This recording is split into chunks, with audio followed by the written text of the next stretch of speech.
Bonsoir à toutes et à tous. Pour les quelques retardataires, si ceux qui sont à côté d'une place vide peuvent leur faire un petit signe courtisan pour qu'ils puissent venir encore trouver leur place et qu'ils finissent pas assis dans les escaliers, c'est super sympa. Merci. Alors, mesdames et messieurs, au nom de la Direction générale de la Fédération des entreprises romandes de Genève, je vous souhaite la plus cordiale bienvenue à la conférence de ce soir qui va traiter des réseaux sociaux internes. Après les réseaux sociaux externes que nous connaissons tous très bien, Facebook, Twitter, LinkedIn, etc., voici venus les réseaux sociaux internes qui sont réservés aux collaborateurs d'une entreprise. Comment se fait-il que les entreprises se tournent de plus en plus vers ces nouveaux outils ? On peut dire qu'elles agissent certainement sous la pression d'un certain modernisme technologique, qu'il ne faut pas nier, mais aussi, et c'est plus positif, sous l'effet des avantages reconnus d'une nouvelle manière de collaborer, d'une manière collaborative justement, et ces outils nous y aident beaucoup. Après, il ne faut pas sous-estimer non plus l'évolution de nos habitudes de vie. C'est vrai que les outils qu'on utilise à la maison, qu'on utilise dans le privé, eh bien, ça nous semble de plus en plus naturel de les retrouver également au niveau professionnel. Et puis, finalement, l'évolution des mentalités. On est peut-être plus ouvert, on craint un peu moins la transparence. Et ces nouvelles mentalités se font jour également dans les entreprises, ce qui est certainement aussi le signe d'une avancée dans ce domaine. D'après une étude internationale de KPMG qui date déjà d'il y a une année, malheureusement, donc les chiffres sont certainement un peu dépassés, mais malgré tout très intéressants, raison pour laquelle je vous en parle ce soir.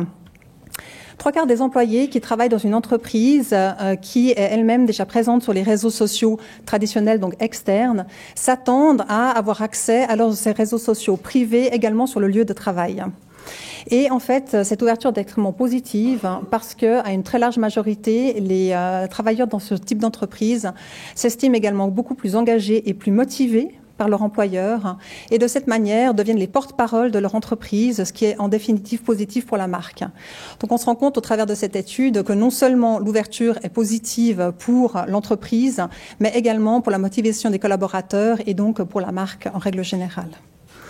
Et peu à peu, un glissement s'est opéré entre les réseaux sociaux externes et les réseaux sociaux internes.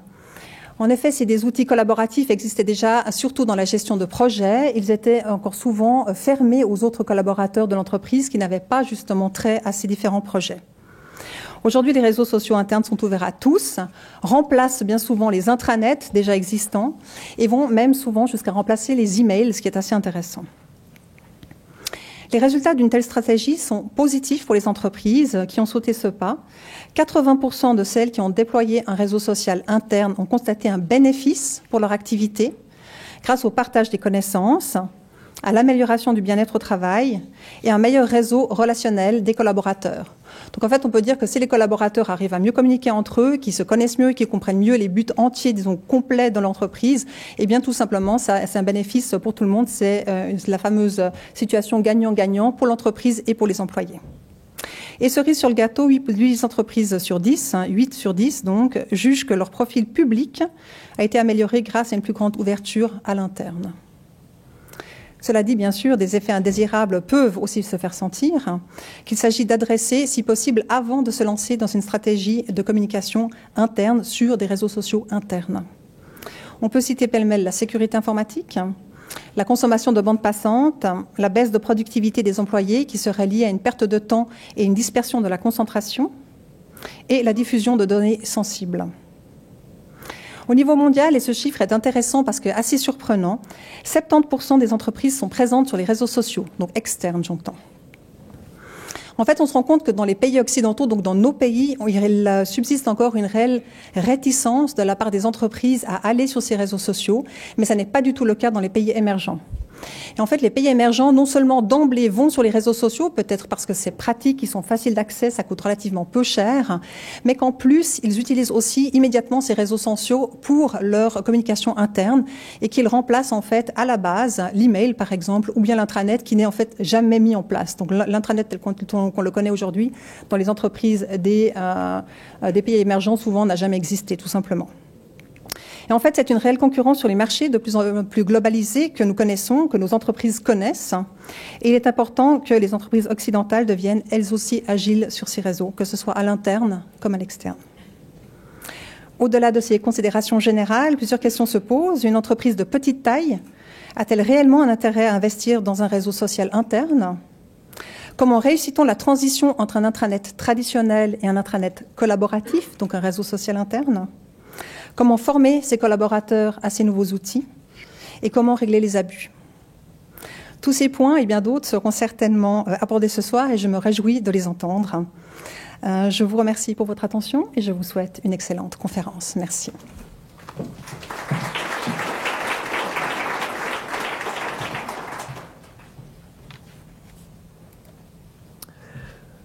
Voilà, bonsoir à tous. Au nom de la Swiss Community Managers Association, j'aimerais vous souhaiter la cordiale bienvenue à cette conférence sur les réseaux sociaux internes. Avant toute chose, pour les personnes qui voudraient se connecter sur le Wi-Fi, donc vous pouvez utiliser le réseau Fairguest et ensuite vous introduisez le nom d'utilisateur Fair chiffre 2 et le mot de passe qui est pass 328 PA2S 328. De cette manière, vous pourrez accéder aux réseaux sociaux et tweeter. Je vous encourage à le faire, évidemment. Si vous le faites, si vous êtes sur Twitter, utilisez s'il vous plaît le hashtag SCMA de manière à ce qu'on puisse filtrer plus facilement ensuite les excellents tweets que vous allez publier.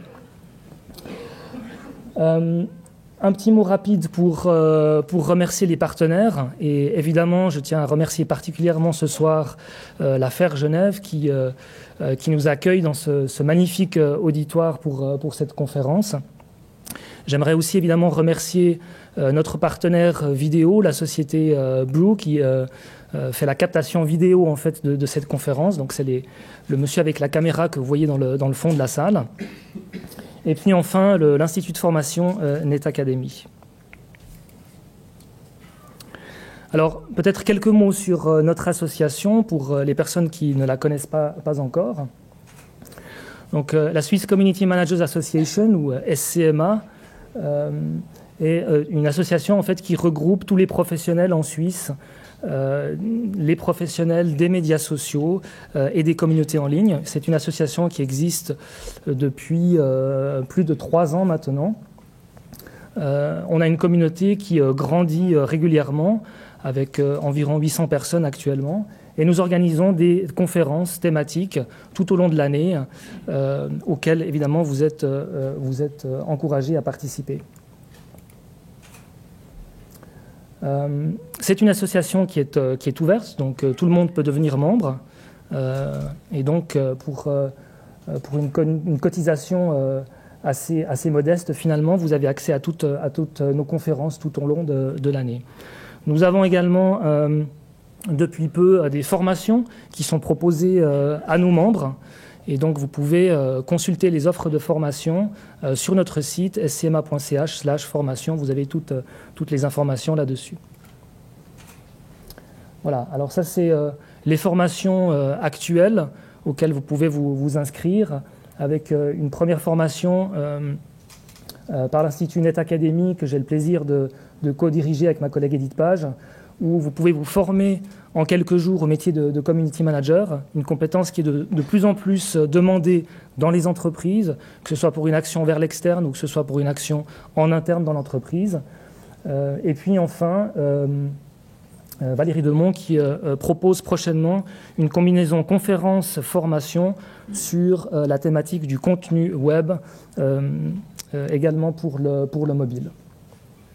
Encore une fois, vous avez la possibilité de vous inscrire via notre page formation.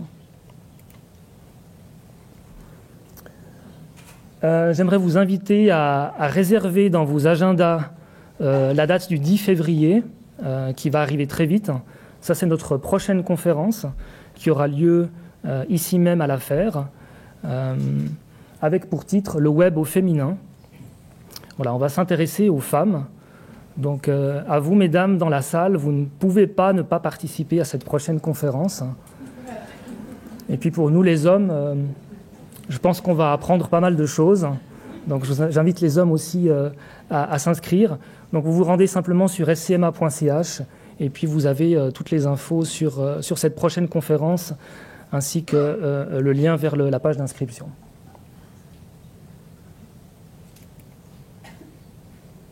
Voilà, vous trouvez l'association évidemment sur les médias sociaux.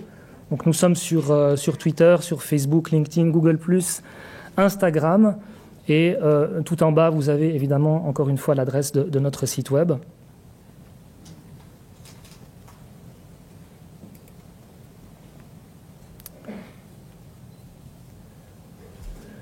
Voilà, je vais maintenant passer la parole à notre premier intervenant qui a fait de la route pour venir nous voir. Donc, je le remercie déjà pour cet effort. Il s'agit de Pierre Bardot, qui est Territory Sales Manager chez Jive Software à Paris, en charge des secteurs de l'industrie, des télécoms et du retail pour la France et pour l'Italie. Et Pierre Bardot va nous faire une première présentation pour planter le décor, en quelque sorte, sur cette thématique des réseaux sociaux internes et nous expliquer un petit peu quels sont les tenants et aboutissants, quelles sont les tendances, quels sont les éléments importants pour planter le décor. Alors, vu qu'il a fait de la route, je pense que ça mérite quelques encouragements de votre part.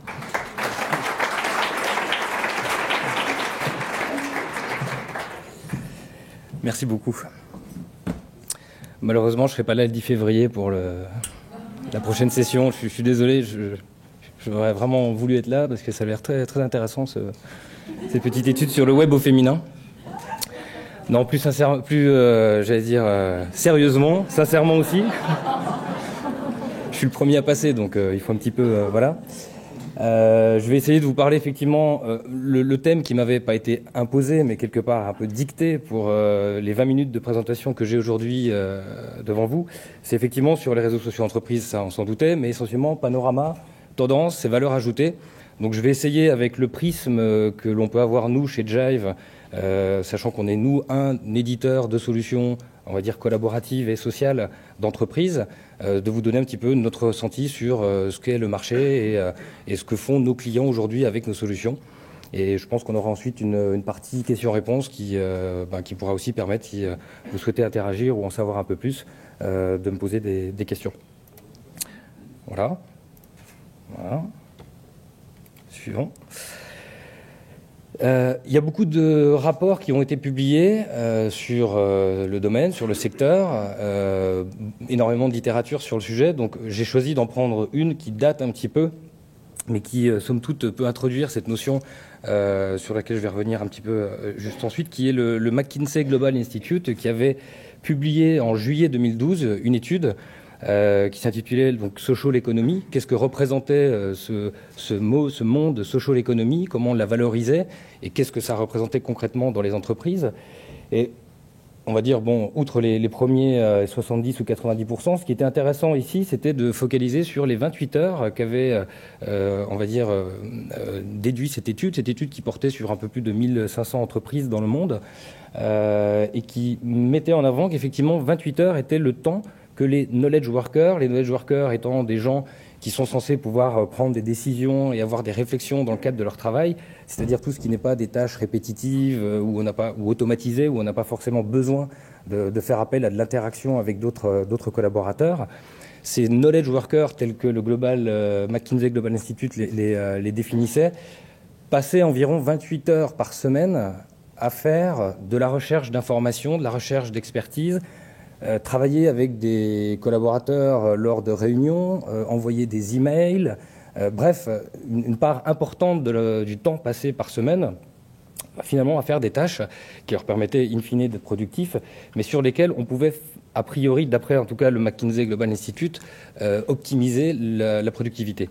Et ce gain en termes de productivité a été mentionné par McKinsey entre 20 et 25% étant le potentiel d'amélioration que pourrait obtenir toute entreprise par rapport à ces 28 heures passées à faire ces recherches d'expertise, de sujets, de documentation, d'experts, etc., en potentiel d'amélioration. Et donc ces 20 à 25% ont été pour nous, Jive, vu qu'on était un acteur assez important sur le marché, une surprise en se disant, tiens, et si on se posait nous aussi la question par rapport à nos clients aujourd'hui existants, quels sont aujourd'hui ceux qui ont pu mesurer des retours de productivité, des gains quelque part, et quels sont ces gains?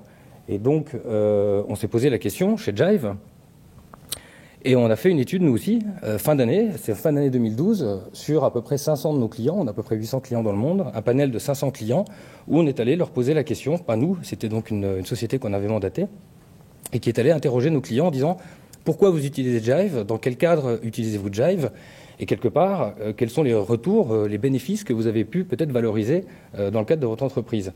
Le slide est un peu touffu, comme vous pouvez le voir. Néanmoins, on a vu certains segments très précis, comme l'alignement stratégique des collaborateurs sur la stratégie de l'entreprise, ou encore la capacité de gérer des deals complexes pour certaines entreprises, ou encore la possibilité de faire en sorte que des équipes commerciales soient efficaces, formées, entraînées, que les nouveaux collaborateurs soient plus rapidement entraînés et efficaces.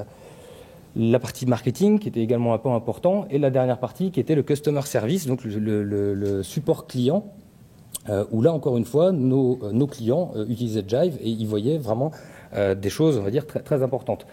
À noter au final, d'après encore une fois l'étude qu'on a menée auprès de nos clients, une amélioration de 15% en moyenne de la productivité des employés constatée par nos clients, qui amène in fine une amélioration de 2 à 4% du revenu global de l'entreprise, que ce soit une amélioration du chiffre d'affaires, parce que, encore une fois, les gens passant moins de temps à chercher des experts ou une réponse à leurs questions, eh bien évidemment se focalisent plus sur les tâches qui leur incombent, ou alors sur la réduction des coûts, bien évidemment, parce qu'encore une fois, à partir du moment où on optimise son service client par la mise en place d'un réseau social où, encore une fois, les gens et les clients vont pouvoir collaborer ensemble pour pouvoir répondre à des questions et capitaliser sur le fait que certaines questions ont été répondues par d'autres, et donc on n'a pas besoin d'intervenir pour répondre à la même question. Toutes ces logiques-là permettent effectivement d'améliorer considérablement la productivité et le revenu. À noter aussi des choses qui étaient introduites par Véronique tout à l'heure, sur le fait qu'effectivement on avait des réductions du nombre de meetings, moins 16%, des coûts liés à ces meetings, parce que parfois il faut prendre l'avion, il faut se déplacer, la réduction d'emails, moins 21%. Nous, à Jive, pour la petite histoire, moi je suis arrivé la première semaine, j'ai dû recevoir 10 emails, je me suis dit dans cette boîte, personne ne travaille, c'est pas possible. 10 emails dans une semaine, j'ai jamais vu ça. Et effectivement, le travail est fait, mais dans Jive, au sein du réseau social. Et comme Véronique a pu le mentionner, dans les pays émergents, c'est vrai, on passe directement au réseau social d'entreprise collaboratif, sans passer par la case intranet, voire même sans passer par la case email. Et des choses également intéressantes sur la partie d'e-management, avec des réductions du temps pour répondre à un appel d'offres, par exemple. Donc, vous passez moins de temps à répondre à un appel d'offres, donc évidemment, et en plus, vous répondez mieux à cet appel d'offres. Donc, vous pouvez répondre à plus d'appels d'offres dans une année. C'est aussi bête que ça. Et le potentiel de gagner des dossiers est plus important. Également, sur la partie customer service, des réductions de coûts liées encore une fois au nombre d'appels, au nombre on va dire de calls escaladés au niveau de votre centre de service support. Donc ça, ce sont des choses qu'on a pu mesurer. Bien évidemment, on ne peut pas tout mesurer. Et chez nous, chez Jive, on a déterminé 2 types d'utilisation des réseaux sociaux d'entreprise. Un premier type qu'on a appelé wide use case, qui est donc quelque chose qui est très large, c'est-à-dire on utilise le réseau social pour faire en sorte que toute l'entreprise communique.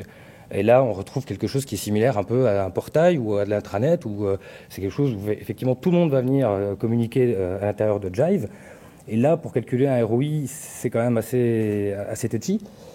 Et la seconde, qu'on appelle des deep use cases, ce sont des cas d'usage très particuliers où, pour un département précis dans l'entreprise, on a besoin, pour une population précise, de faire en sorte que cette population-là communique mieux. Et je vous donne un exemple très précis, vous allez tout de suite comprendre. On a un de nos clients, et ça, on va dire les femmes doivent connaître, le bijoutier de Berre, donc qui fait des diamants, enfin le diamantaire plus exactement, ils ont des mines de diamants. Et la problématique qu'eux ont mis, la raison pour laquelle ils ont mis en place Jive, c'est qu'effectivement, ils ont beaucoup de mines de diamants où ils ont assez fréquemment des accidents ou des incidents. Donc la partie health and safety était primordiale pour eux. Pourquoi ? Parce que dès qu'il y a un incident ou un accident dans une mine de diamants, on ferme la mine. Et fermer la mine pendant une journée, 2 journées, 3 journées, c'est des millions de dollars perdus. Donc l'idée, c'était de se dire comment les directeurs de mines et les personnes en charge de la sécurité Health and Safety, pour chacun de ces emplacements miniers, peuvent collaborer pour partager les bonnes pratiques dès lors qu'il y a eu un incident, de manière à ce que ça puisse ne pas se répéter sur d'autres sites. C'est un exemple. Lafarge, en France, utilise exactement Jive dans la même logique sur ses sites de production. Et là, pour le coup, on sait mesurer concrètement qu'une vie sauvée, un accident évité, c'est X millions de dollars d'économisés pour la société. Autre exemple, j'ai prévu des slides derrière avec des exemples qui vous parleront peut-être un peu moins. Je vous explique peut-être ceux que je connais un peu mieux.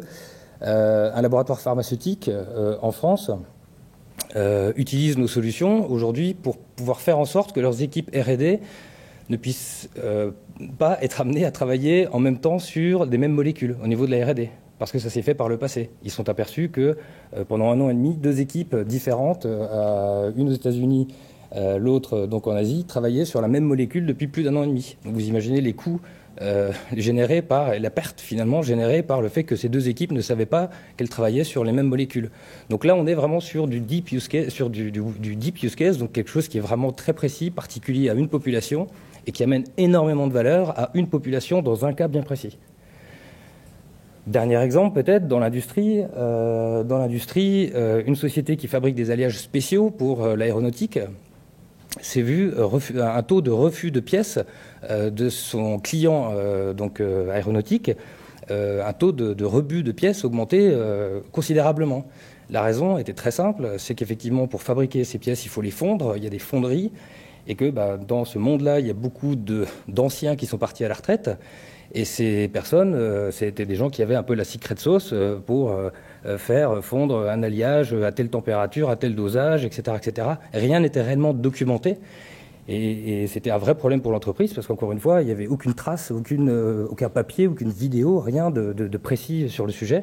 Et donc la mise en place d'un réseau social d'entreprise pour cette population-là, de manière à capitaliser sur le savoir, à faire en sorte que les personnes qui partent laissent des traces dans l'entreprise et que les nouvelles personnes qui arrivent puissent bénéficier et capitaliser sur ces éléments, encore une fois, c'était quelque chose de clé pour la société. Donc voilà, en règle générale, nous, de notre point de vue, on pense qu'il y a effectivement, et on essaie de le mesurer le plus souvent possible chez nos clients, une valeur à mettre en place un réseau social d'entreprise, mais il faut toujours se poser la question de pourquoi on le fait, dans quel objectif et quelle serait vraiment la mesure d'un succès? Qu'est-ce qui ferait que demain on se dise oui, la mise en place de notre réseau social d'entreprise a été un succès parce qu'on a mesuré qu'on avait réduit, on avait augmenté, on avait diminué. Et il faut des métriques. Souvent, le mieux, c'est d'avoir des métriques. De toute façon, dans la majorité des cas, c'est un peu difficile ensuite de fonder un projet, de mettre un budget derrière si on n'a pas derrière un objectif métier tangible à mettre devant les yeux de la direction générale. Voilà quelques-uns Bon, je vous en ai parlé, on en a beaucoup d'autres, et tous ne sont pas forcément sur les mêmes sujets. Je termine rapidement. T-Mobile, qui utilise sur 40 000 collaborateurs, donc eux en plus ont remplacé plein de systèmes internes, etc. Bon, je vous passe ces détails, mais eux, typiquement, on peut mesurer, par exemple, au niveau de leur coût de support, qu'ils diminuaient à peu près de 10 millions de dollars par an, leur coût de support, parce qu'encore une fois, ils avaient mis en place une communauté où toutes les questions qui étaient posées et les réponses apportées par les équipes support étaient mises à la disposition de la communauté. Et donc avant d'aller poser la question au support, on regarde déjà, et vous l'avez certainement déjà vécu, dans des sortes de FAQ, etc., où on regarde déjà si la question n'a pas déjà été posée. C'est aussi bête que ça. Donc ce genre de choses, ou alors en animant également, grâce à des systèmes de gamification, les advocates, donc les meilleurs représentants, en tout cas les meilleurs avocats de la marque, le fait de pouvoir les incentiver grâce à des points, en gagnant des points, on gagne un upgrade à un mobile supérieur, etc., le fait de pouvoir faire en sorte que ces gens-là répondent plus souvent à des questions posées sur la communauté. Donc du coup, c'est même plus le centre de support T-Mobile qui répond, c'est les clients qui sont les plus fans, on va dire, de la marque T-Mobile, qui répondent aux questions posées par les autres clients. Donc un autre bénéfice dans un autre registre. Capital One, on est sur la même logique de baisser les coûts de support. Thomson Reuters, eux également avaient cette logique, c'est pas forcément mentionné ici, mais je les avais rencontrés, de pouvoir diminuer énormément le nombre de déplacements. Ils avaient beaucoup de meetings, beaucoup de déplacements de personnel, etc., des coûts de travel, des expenses, etc., qui se chiffraient, et les économies dès la première année en mettant en place Jive se sont élevés à plusieurs millions de dollars d'économies brutes, juste parce que les gens se déplaçaient moins et communiquaient plus efficacement entre eux.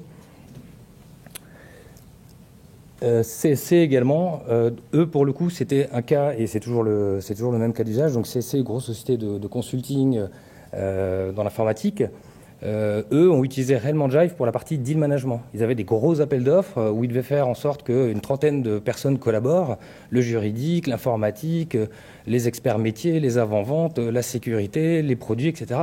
Comment on pouvait faire en sorte d'optimiser finalement le processus de réponse à un appel d'offres en mettant toutes ces personnes, entre guillemets, autour de la table. Le réseau social, c'est ni plus ni moins que mettre tout le monde autour de la table, mais faire en sorte que les gens restent à table et échangent constamment. Et là, malheureusement, vous faites une réunion avec 30 personnes, mais vous n'en faites pas une tous les jours. Donc le réseau social permettait ici de faire en sorte que chacun est au courant dès lors qu'il y avait une modification sur la réponse ou dès lors qu'il y avait une question posée par quelqu'un sur un morceau de la réponse, que les autres puissent être au courant et participent encore une fois plus activement à la réponse à appel d'offres. Donc eux ont vu un gain donc de 30%, enfin dire non, ça c'était autre chose. Ils ont vu un gain significatif en tout cas du temps de réponse de leur appel d'offres par rapport à leurs gros clients. Et le dernier, Deutsche Bank, où eux ont utilisé Jive, tout bêtement, c'est l'informatique de Deutsche Bank qui a utilisé Jive pour son centre de support partagé. Donc dès lors que dans le monde, quelqu'un à la Deutsche Bank avait un souci avec son PC, avec son peu importe, il faisait encore une fois appel au centre de support partagé mis en place par Deutsche Bank, où, encore une fois, l'idée du réseau social était de pouvoir réduire les coûts de support en mettant à disposition des autres nécessairement les réponses apportées par d'autres. Donc voilà, grosso modo, j'essaie de vous donner quelques cas d'usage sur ce que nous, Jive, on peut voir. Gardez juste en tête qu'effectivement, il y a cette logique de wide use case, qui est donc la collaboration étendue de l'entreprise et qui a effectivement un bénéfice très important, c'est que chacun puisse se trouver facilement, pouvoir très facilement trouver un expert sur une compétence ou sur un domaine d'expertise bien particulier. Donc ça, ce sont des choses qui sont vraiment très souvent mises en place. Mais le plus important, on pense, nous, Jive, c'est vraiment d'aller chercher, et c'est pas forcément toute l'entreprise, c'est les endroits où la collaboration est nécessaire pour le métier. Et où on sait que derrière, on va pouvoir en mesurer un gain et un bénéfice en termes, souvent sonnants et trébuchants. Donc, c'est pas toujours là où on l'imagine, mais je pense que dans toutes les entreprises, on est sur ces mêmes logiques d'avoir des silos quelque part et où on a besoin, dans certains process, de casser ces silos et d'avoir une communication qui est plutôt transversale. Ça peut être vrai sur des entreprises, on va dire régionales, mais c'est surtout vrai aussi dès lors qu'on commence à avoir des opérations à l'international ou sur plusieurs pays, ou avec des experts qui ne sont pas forcément au siège, mais qui sont en mission chez des clients. Donc voilà, dès lors qu'on a ces logiques d'expertise, de personnes qui sont dispersées, de populations élargies, je pense que les réseaux sociaux ont leur importance dans l'entreprise. Et il ne s'agit surtout pas de Facebook pour l'entreprise, ni de Twitter, ni de tout ce qu'on imagine. Les gens ne perdent pas leur temps dedans, c'est vraiment un endroit où on y travaille. Voilà. C'est tout pour ma partie. Je pense qu'on aura l'occasion tout à l'heure d'échanger quand vous aurez des questions. Voilà, merci.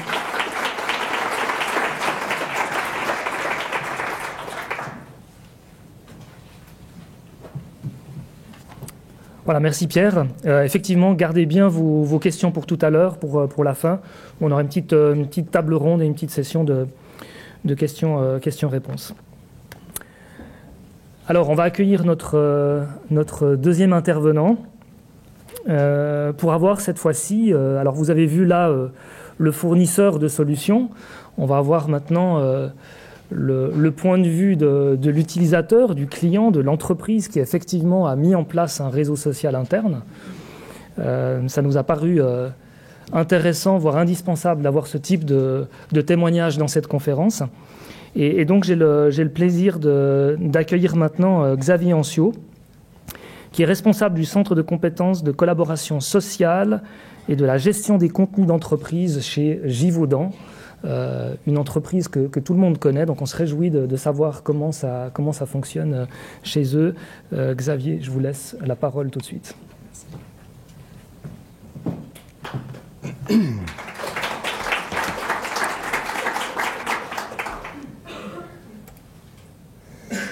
Alors on change d'image. Donc voilà, il s'agit principalement de vous faire part de notre expérience qui a maintenant 2 ans avec notre réseau social d'entreprise. Puis ça fait bien la jointure avec Pierre, puisque nous utilisons Jive en interne.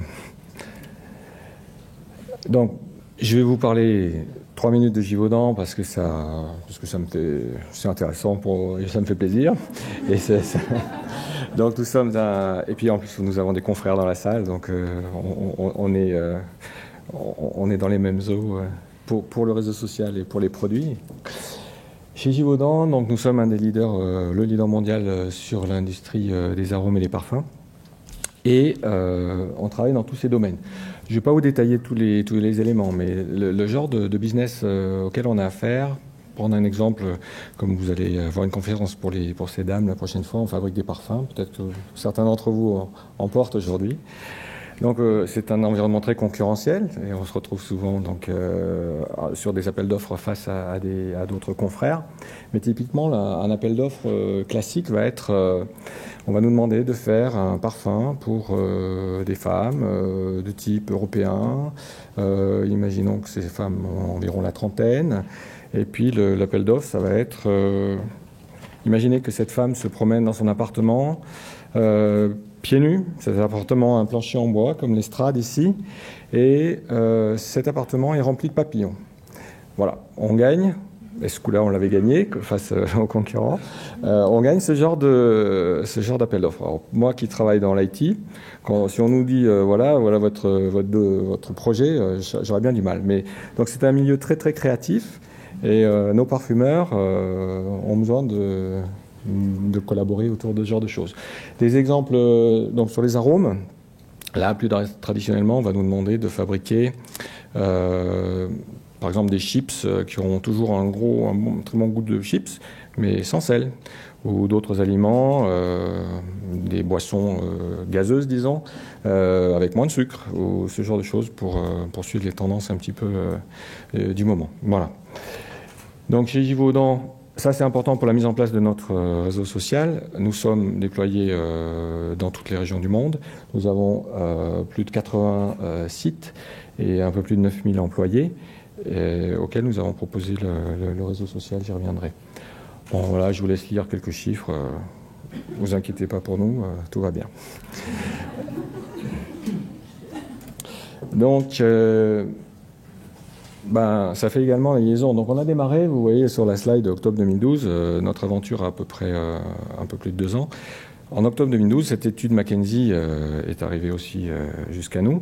Et alors je vais d'autant plus passer plus vite, c'est exactement ce que Pierre a développé tout à l'heure, ça a été un des drivers principaux.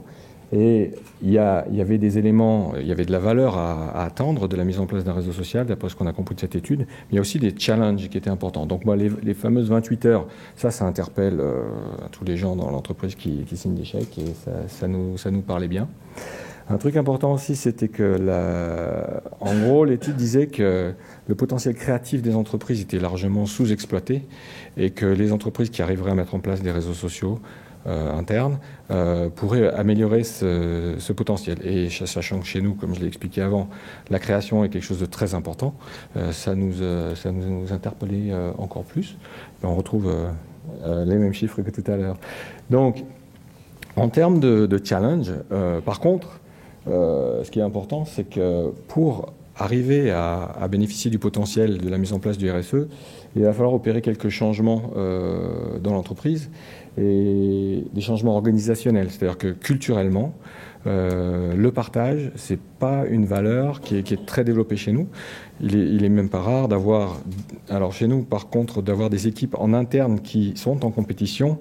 Ça peut être intéressant parce que ça met un peu plus ça nous donne parfois un avantage compétitif. Mais historiquement, donc on travaillait comme ça. Du coup, nos parfumeurs, par exemple, n'avaient pas l'habitude de partager et faire en sorte que les gens veuillent partager des choses chez nous. Au-delà de la mise en place de l'outil, il va falloir expliquer pourquoi on veut le faire et amener cette nouvelle culture. Et aussi, dans l'étude, les bénéfices seront récoltés uniquement pour les entreprises qui arrivent à faire ce changement. Donc si vous mettez un réseau social en place et que les gens ne jouent pas le jeu, vous allez rien en bénéficier.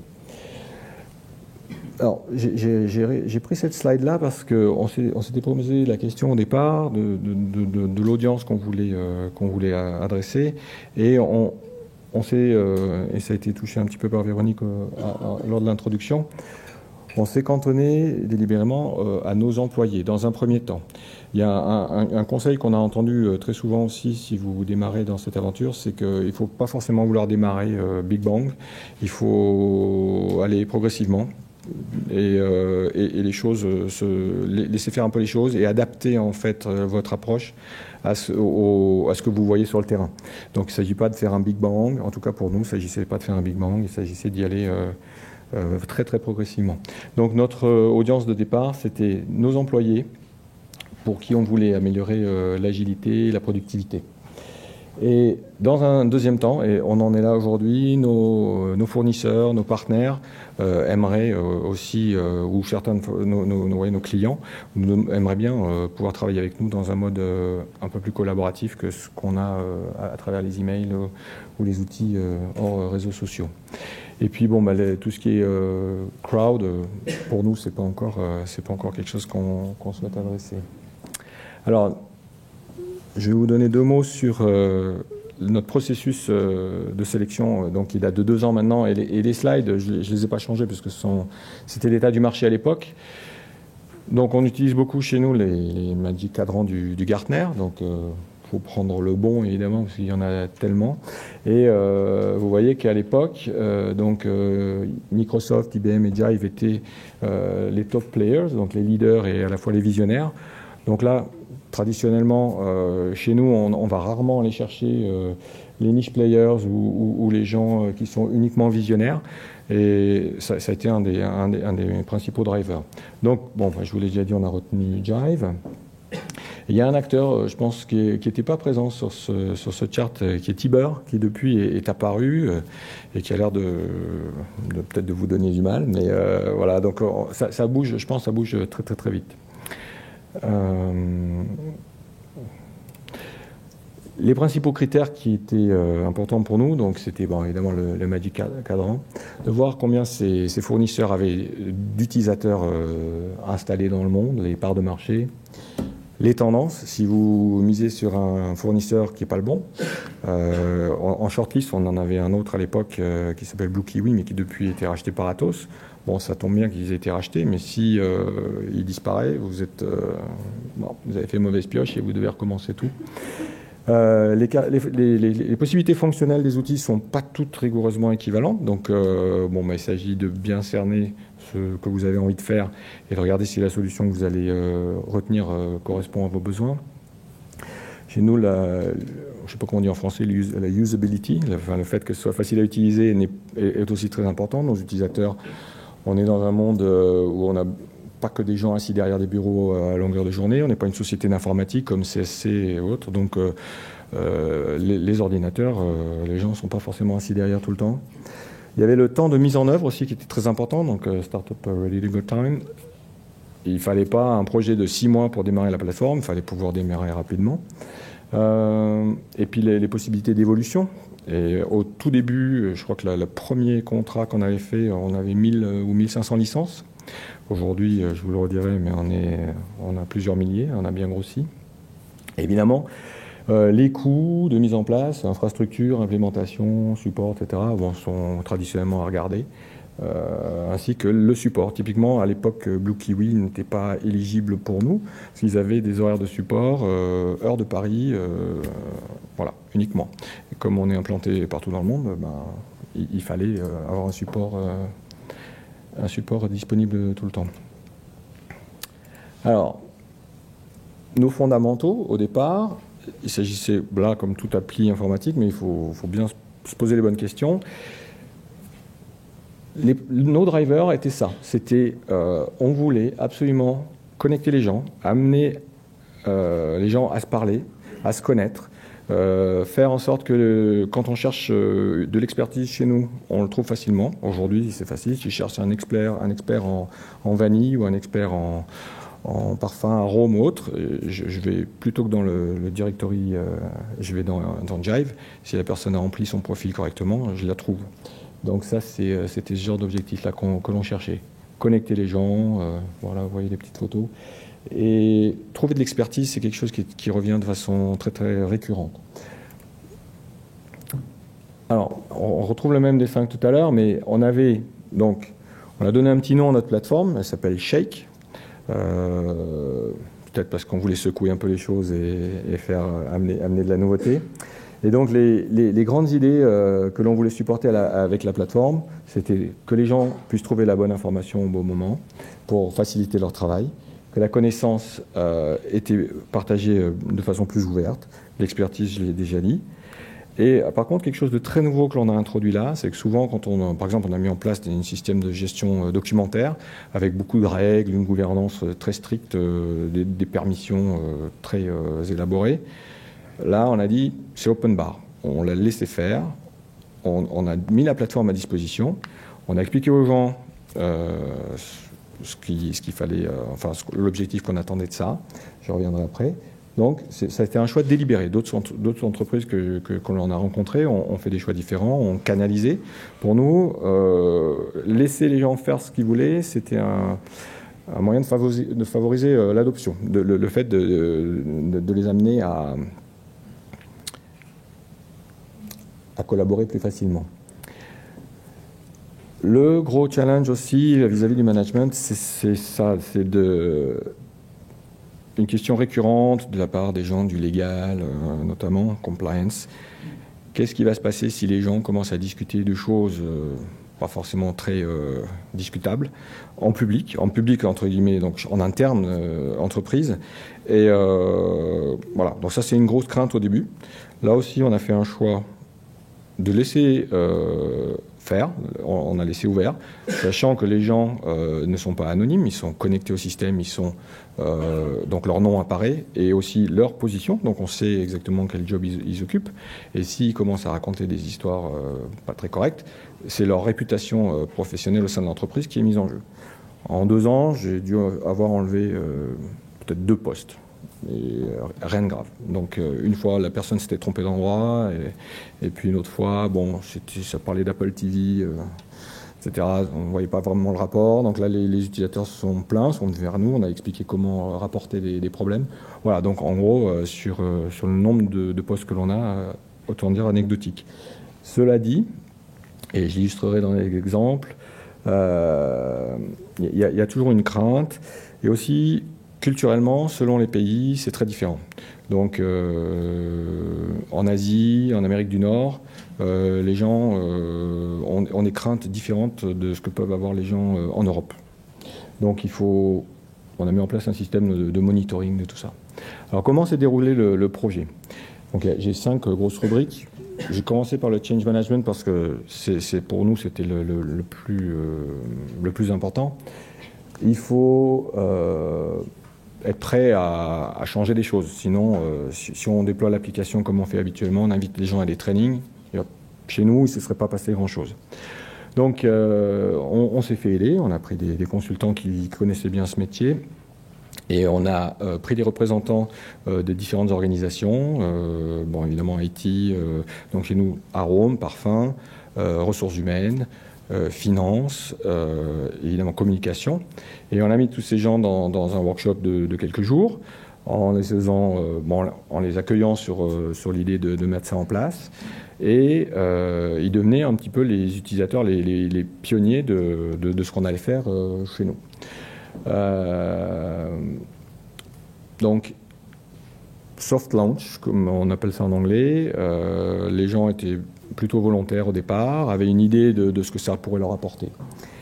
Ensuite, il y a un rôle qui est très très important, c'est le community management. D'ailleurs, je vois qu'il y a un mot typo. C'est un rôle important, c'est-à-dire qu'on a, et je le confirme après 2 ans, les choses ne restent pas en place toutes seules. Hein, il faut s'en occuper, il faut animer. On a vu certaines communautés démarrer très très fort, et puis les gens ont changé de boulot, sont partis faire autre chose, la communauté parfois est morte avec la personne qui s'en occupait.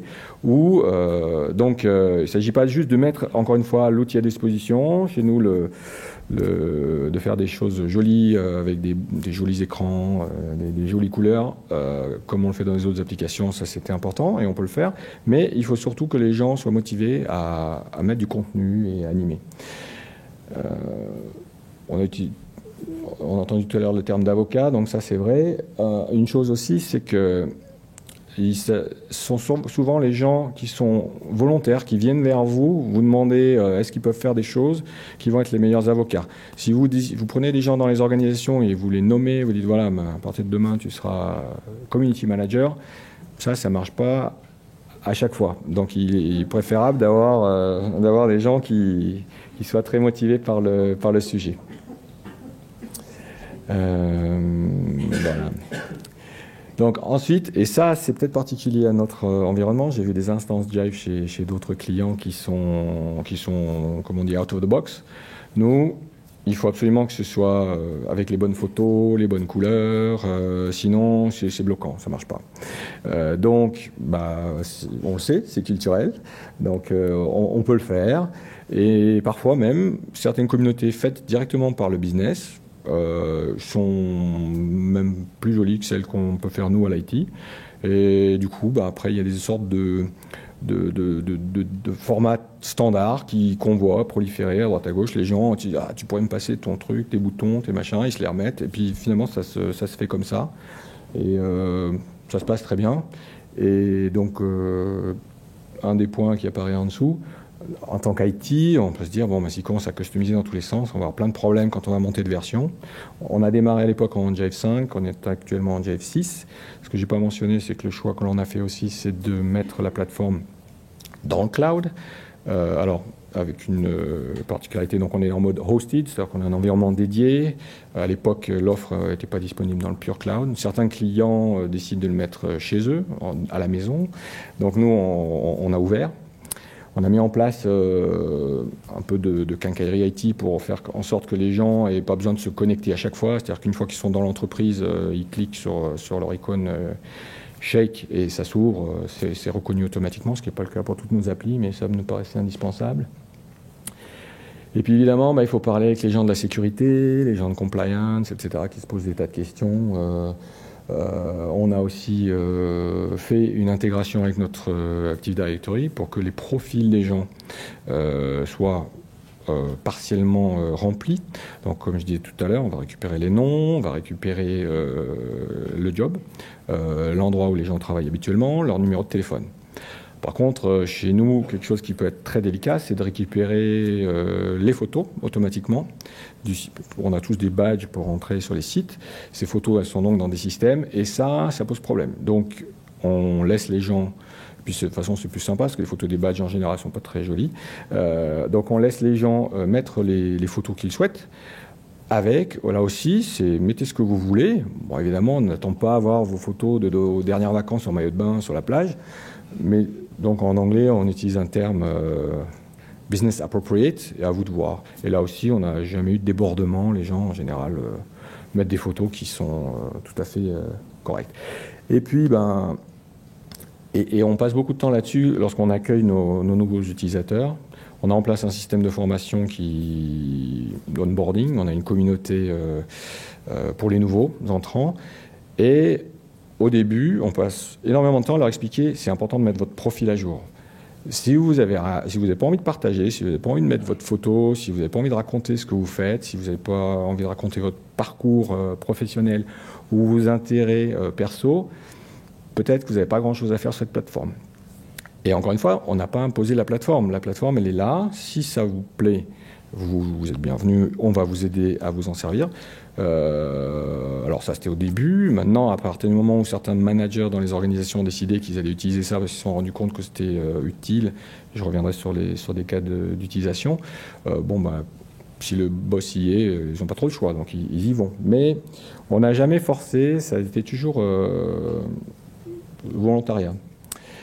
Pour le support, là aussi, hein, on s'est posé pas mal de questions. Donc, est-ce qu'on fait du support traditionnel? Chez nous, on a un numéro sur tous les sites. J'ai mon téléphone qui ne marche plus, mon PC qui ne marche plus, j'appelle le 9222 et quelqu'un qui m'aide.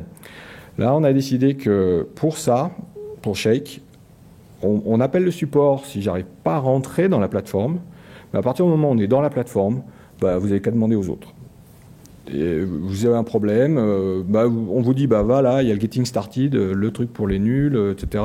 Et puis les gens s'entraident. Et donc on retombe dans le schéma tout à l'heure où évidemment des fois les utilisateurs entre eux vont s'entraider plus vite que nous parce qu'ils parlent le même langage. Donc ça a plutôt bien marché et les services desk ne sont pas ensevelis d'appels au sujet de la plateforme Shake. La gouvernance, à travers mes exemples, j'ai pas mal abordé le sujet. Oui, une chose importante que l'on a faite au début, c'est la première fois que vous venez sur la plateforme, vous signez on est bien conscient que personne ne lit, mais il y a les Terms and Conditions. Puis vous cochez, j'ai bien lu, j'ai bien tout compris. En gros, tout ce que vous faites là-dedans, vous le faites au nom de l'entreprise. Tout le contenu qui est là-dedans appartient à l'entreprise. Et puis acceptez, sinon vous ne rentrez pas. Alors, on en a un qui a refusé une fois, un seul, et puis on a trouvé un bug d'ailleurs dans le truc parce que c'était un IT évidemment, mais ça pose aucun problème. Les gens lisent ou lisent pas le truc, mais rentrent dans la plateforme et n'ont pas de soucis particuliers. Pour les principaux. Alors plus concrètement. Ça, c'est notre page d'accueil. Donc, comme je vous l'ai dit, ça s'appelle Shake. Donc, il fallait mettre des petits bonhommes et des petits machins à droite à gauche. Mais on n'est pas très éloigné quand même du layout de la version 6 standard. Encore une fois, rien n'est imposé. Les gens peuvent choisir quelle est leur page d'accueil, soit celle-ci, soit une autre. Et il n'y a rien qui oblige les gens à venir sur la plateforme quand ils ouvrent leur browser dans l'entreprise ou quoi que ce soit. On a mis en place la version mobile de Jive. Donc, on a une policy chez nous de Bring Your Own Device. Donc, soit les gens amènent leur propre téléphone ou tablette, ou certains plus chanceux en ont par l'entreprise. Et ils ont la possibilité d'utiliser le Shake à distance.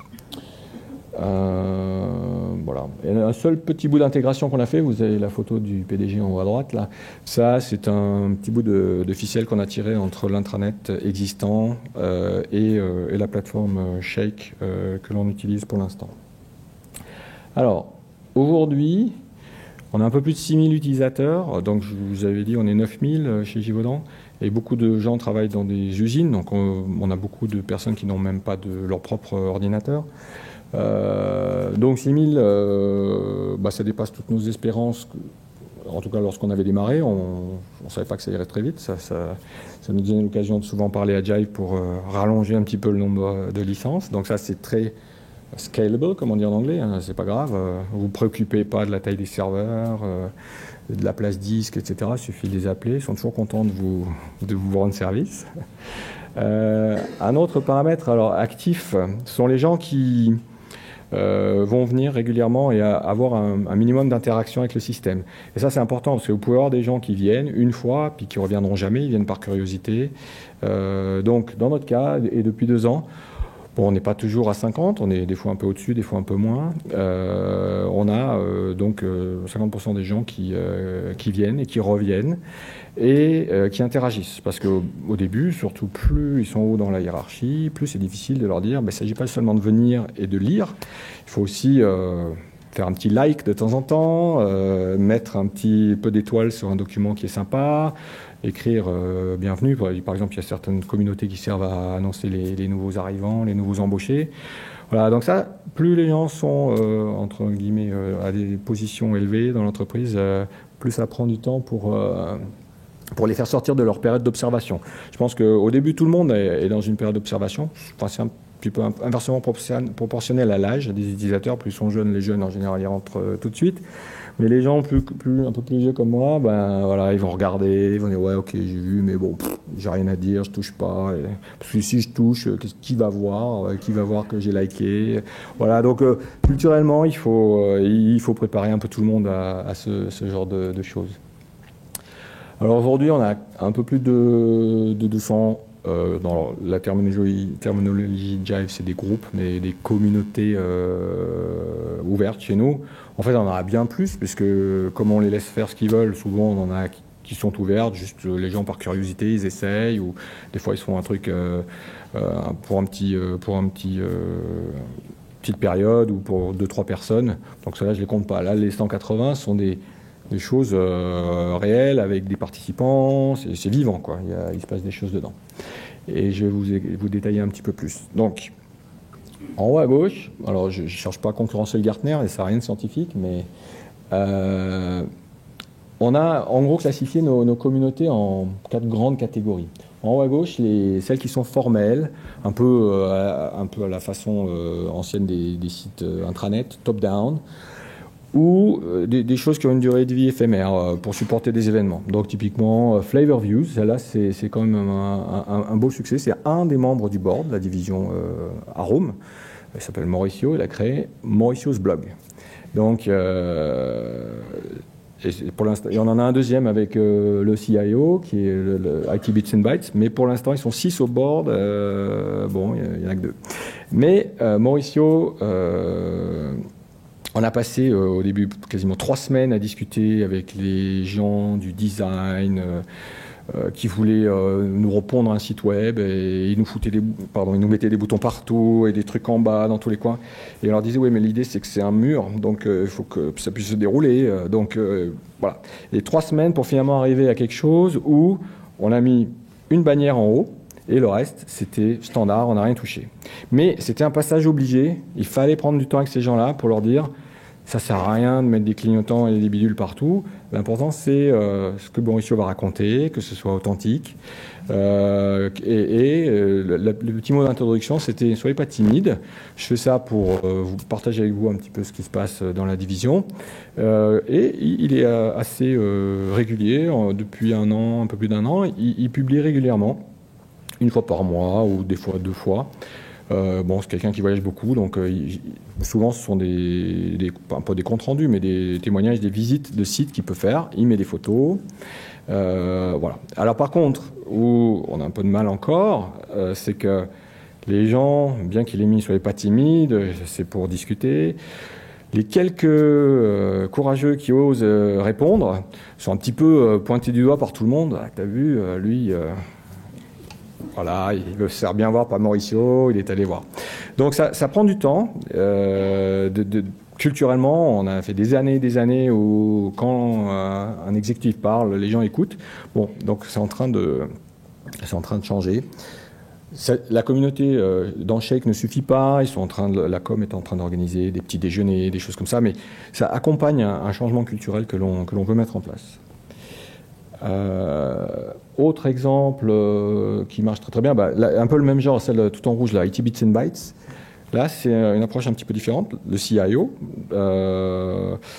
qui a mis en place un comité éditorial. Ça remplace une newsletter papier qu'on avait avant, que bien souvent les gens ne lisaient pas forcément.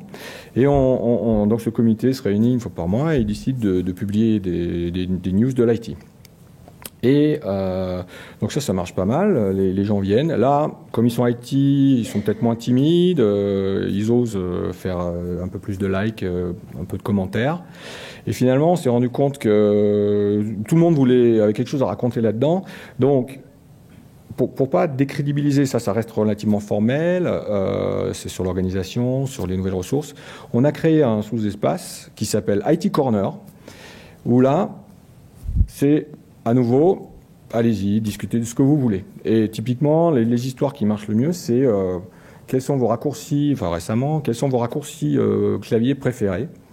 Et ben, il y a 50 ou 100 personnes qui viennent et qui disent voilà, moi c'est ci, moi c'est ça, et pas forcément que des gens IT. Donc, et encore une fois, vous pouvez me dire que c'est futile, Mais c'est pas très grave. Rappelez-vous de l'objectif, c'était de connecter les gens. Donc finalement, s'il y a quelqu'un de l'IT à Dubaï qui discute avec quelqu'un de l'IT à Johannesburg et quelqu'un d'Argenteuil ou de Genève, ben voilà, les gens ils se sont parlé. Alors, d'autres exemples de communautés en bas, là, celle avec le monde qui se promène.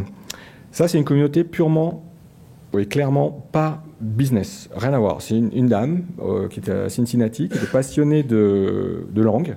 Donc chez nous, vu le nombre de sites que l'on a, il y a des opportunités.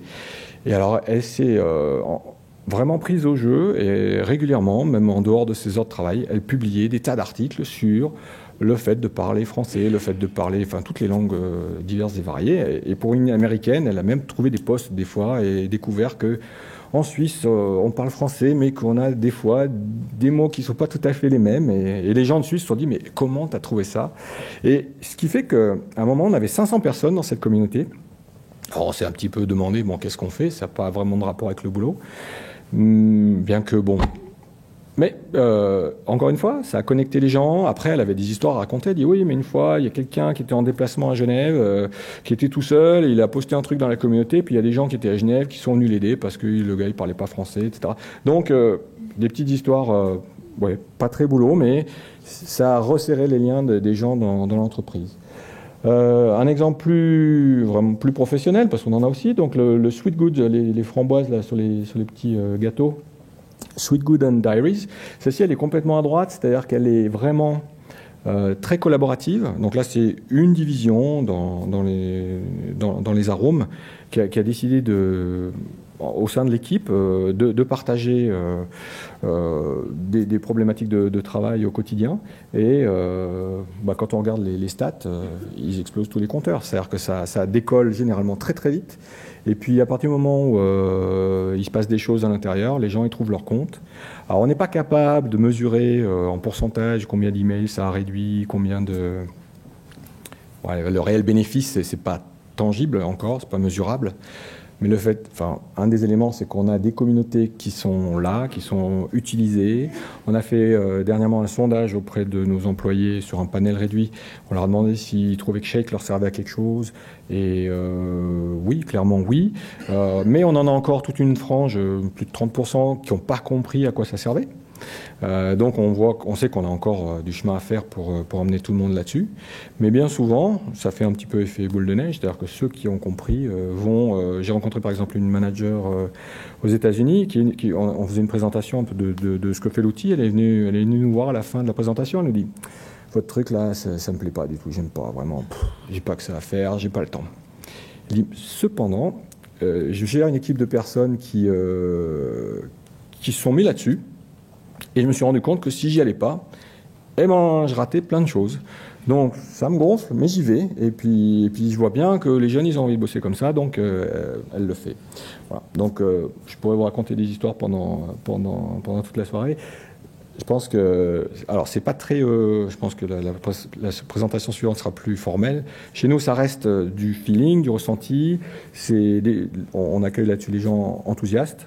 Et ça rend beaucoup de services. Une autre histoire de parfumeurs, par exemple, vous voyez, plus en bas, de la collaboration entre parfumeurs qui n'existait pas auparavant, qui grâce à Shake maintenant a pu voir le jour. Le patron des parfumeurs, il vous montre une formule sur un écran, il dit oui, c'est une formule. Il dit oui, mais tu te rends pas compte, Dubaï, Sao Paulo, Argenteuil, impossible avant. Donc ces gens se sont trouvés, se parlent, et puis voilà. Je suis bon en timing? Ouais.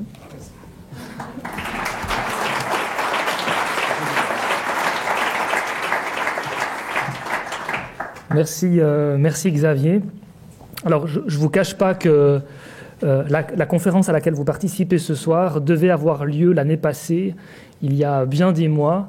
Et en fait, on s'est aperçu que même s'il y a de plus en plus d'entreprises qui implémentent des réseaux sociaux en interne et qui veulent jouer la collaboration, dès qu'il s'agit d'en parler en public, là, tout d'un coup, ça devient beaucoup plus compliqué.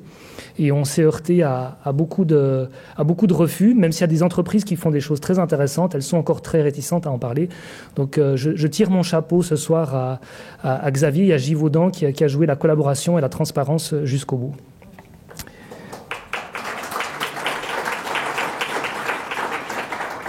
Voilà, très vite, on va passer à notre dernier intervenant qui va avoir un très gros challenge, c'est de respecter le timing au maximum.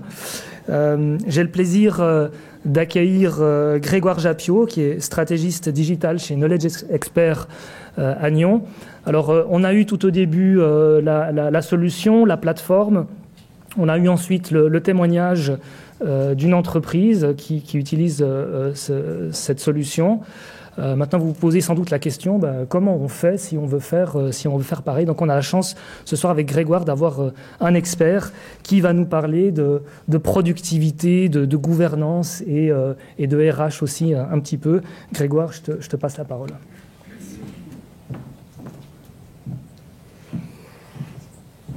Alors bonsoir à tous. Donc effectivement, après la success story de Xavier, les sujets que je vais aborder sont un petit peu moins excitants puisqu'il s'agit d'aller aborder le réseau social d'entreprise sur les problématiques de gouvernance, voir comment est-ce qu'on peut vraiment penser la productivité dans la mise en place du réseau social d'entreprise et enfin aller regarder un petit peu ce qui se passe, les impacts et surtout les opportunités d'un point de vue RH. Alors, je vais pouvoir aller un peu plus vite, donc voilà l'agenda. Et enfin, un petit peu plus sympathique comme thématique, en fin de présentation, je reviendrai sur quelques exemples implémentables via un réseau social d'entreprise avec des cas concrets qui permettent de faciliter l'engagement et l'adoption de l'outil, avec donc des exemples concrets. Tout d'abord, vraiment, quand on va se lancer sur un projet de réseau social d'entreprise, il faut vraiment en priorité rester focus sur la stratégie et l'animation et oublier l'outil.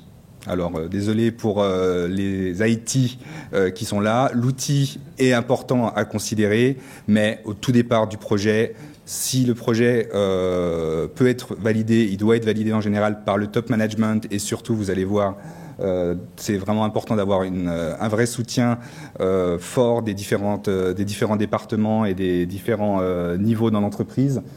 Et pour ce faire, il va falloir répondre à ces fameux problèmes. Un autre point absolument primordial, c'est une bonne fois pour toutes d'arrêter ce raccourci terrible du réseau social d'entreprise qui est chouette, on va avoir un Facebook dans notre entreprise. Alors, heureusement, ça fait cliché maintenant. Je dis heureusement parce que jusqu'à il y a encore pas très longtemps, ce raccourci était un petit peu trop systématique.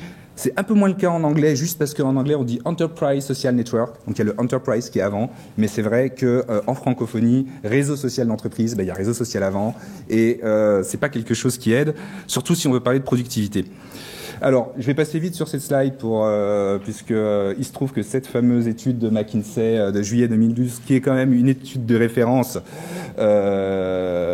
mais malgré tout, comme moi la thématique de ma présentation était sur la productivité, je ne pouvais pas passer vrai. Vous aurez donc les slides seront à disposition, donc vous pourrez regarder un peu plus en détail, indépendamment des emails, les estimations, ce qui ressort de l'étude au niveau des gains de productivité. Ça a été abordé aussi au niveau de la recherche d'informations. On a quand même des chiffres assez importants. Juste concernant l'email, je reviens aussi rapidement dessus, puisque effectivement c'est un des postes sur lesquels la productivité, il va y avoir des gains de productivité particulièrement importants. On a entendu parler, ça a été dit dans l'introduction, de certains groupes qui allaient jusqu'à prôner, voire imposer le zéro email. Alors ça, restons quand même un petit peu les pieds sur terre. Je pense pas qu'il faille aller jusque-là. Malgré tout, effectivement, là, vous avez une liste de ce qui fait que l'email, effectivement, il y a des gains de productivité significatifs qui peuvent se faire. Tout ce qui est lié aux copies, que ce soit des copies cachées, des copies normales, des forwards de pièces jointes, etc., qui font qu'on n'arrive pas à suivre une conversation, qu'on ne sait plus qui est en copie, et qu'en termes de collaboration, c'est absolument terrible par rapport à ce qu'on peut faire avec des systèmes type réseaux sociaux d'entreprise. L'email, quand on reçoit un email, on n'a pas de contexte, alors quand on est dans un réseau social d'entreprise, La discussion va avoir lieu dans un groupe spécifique, dans un contexte spécifique, avec des personnes qui vont être ajoutées, etc. L'email, c'est quelque chose qui interrompt toutes les 5 minutes, et ça, des tas d'études montrent que c'est absolument très nuisible à la productivité.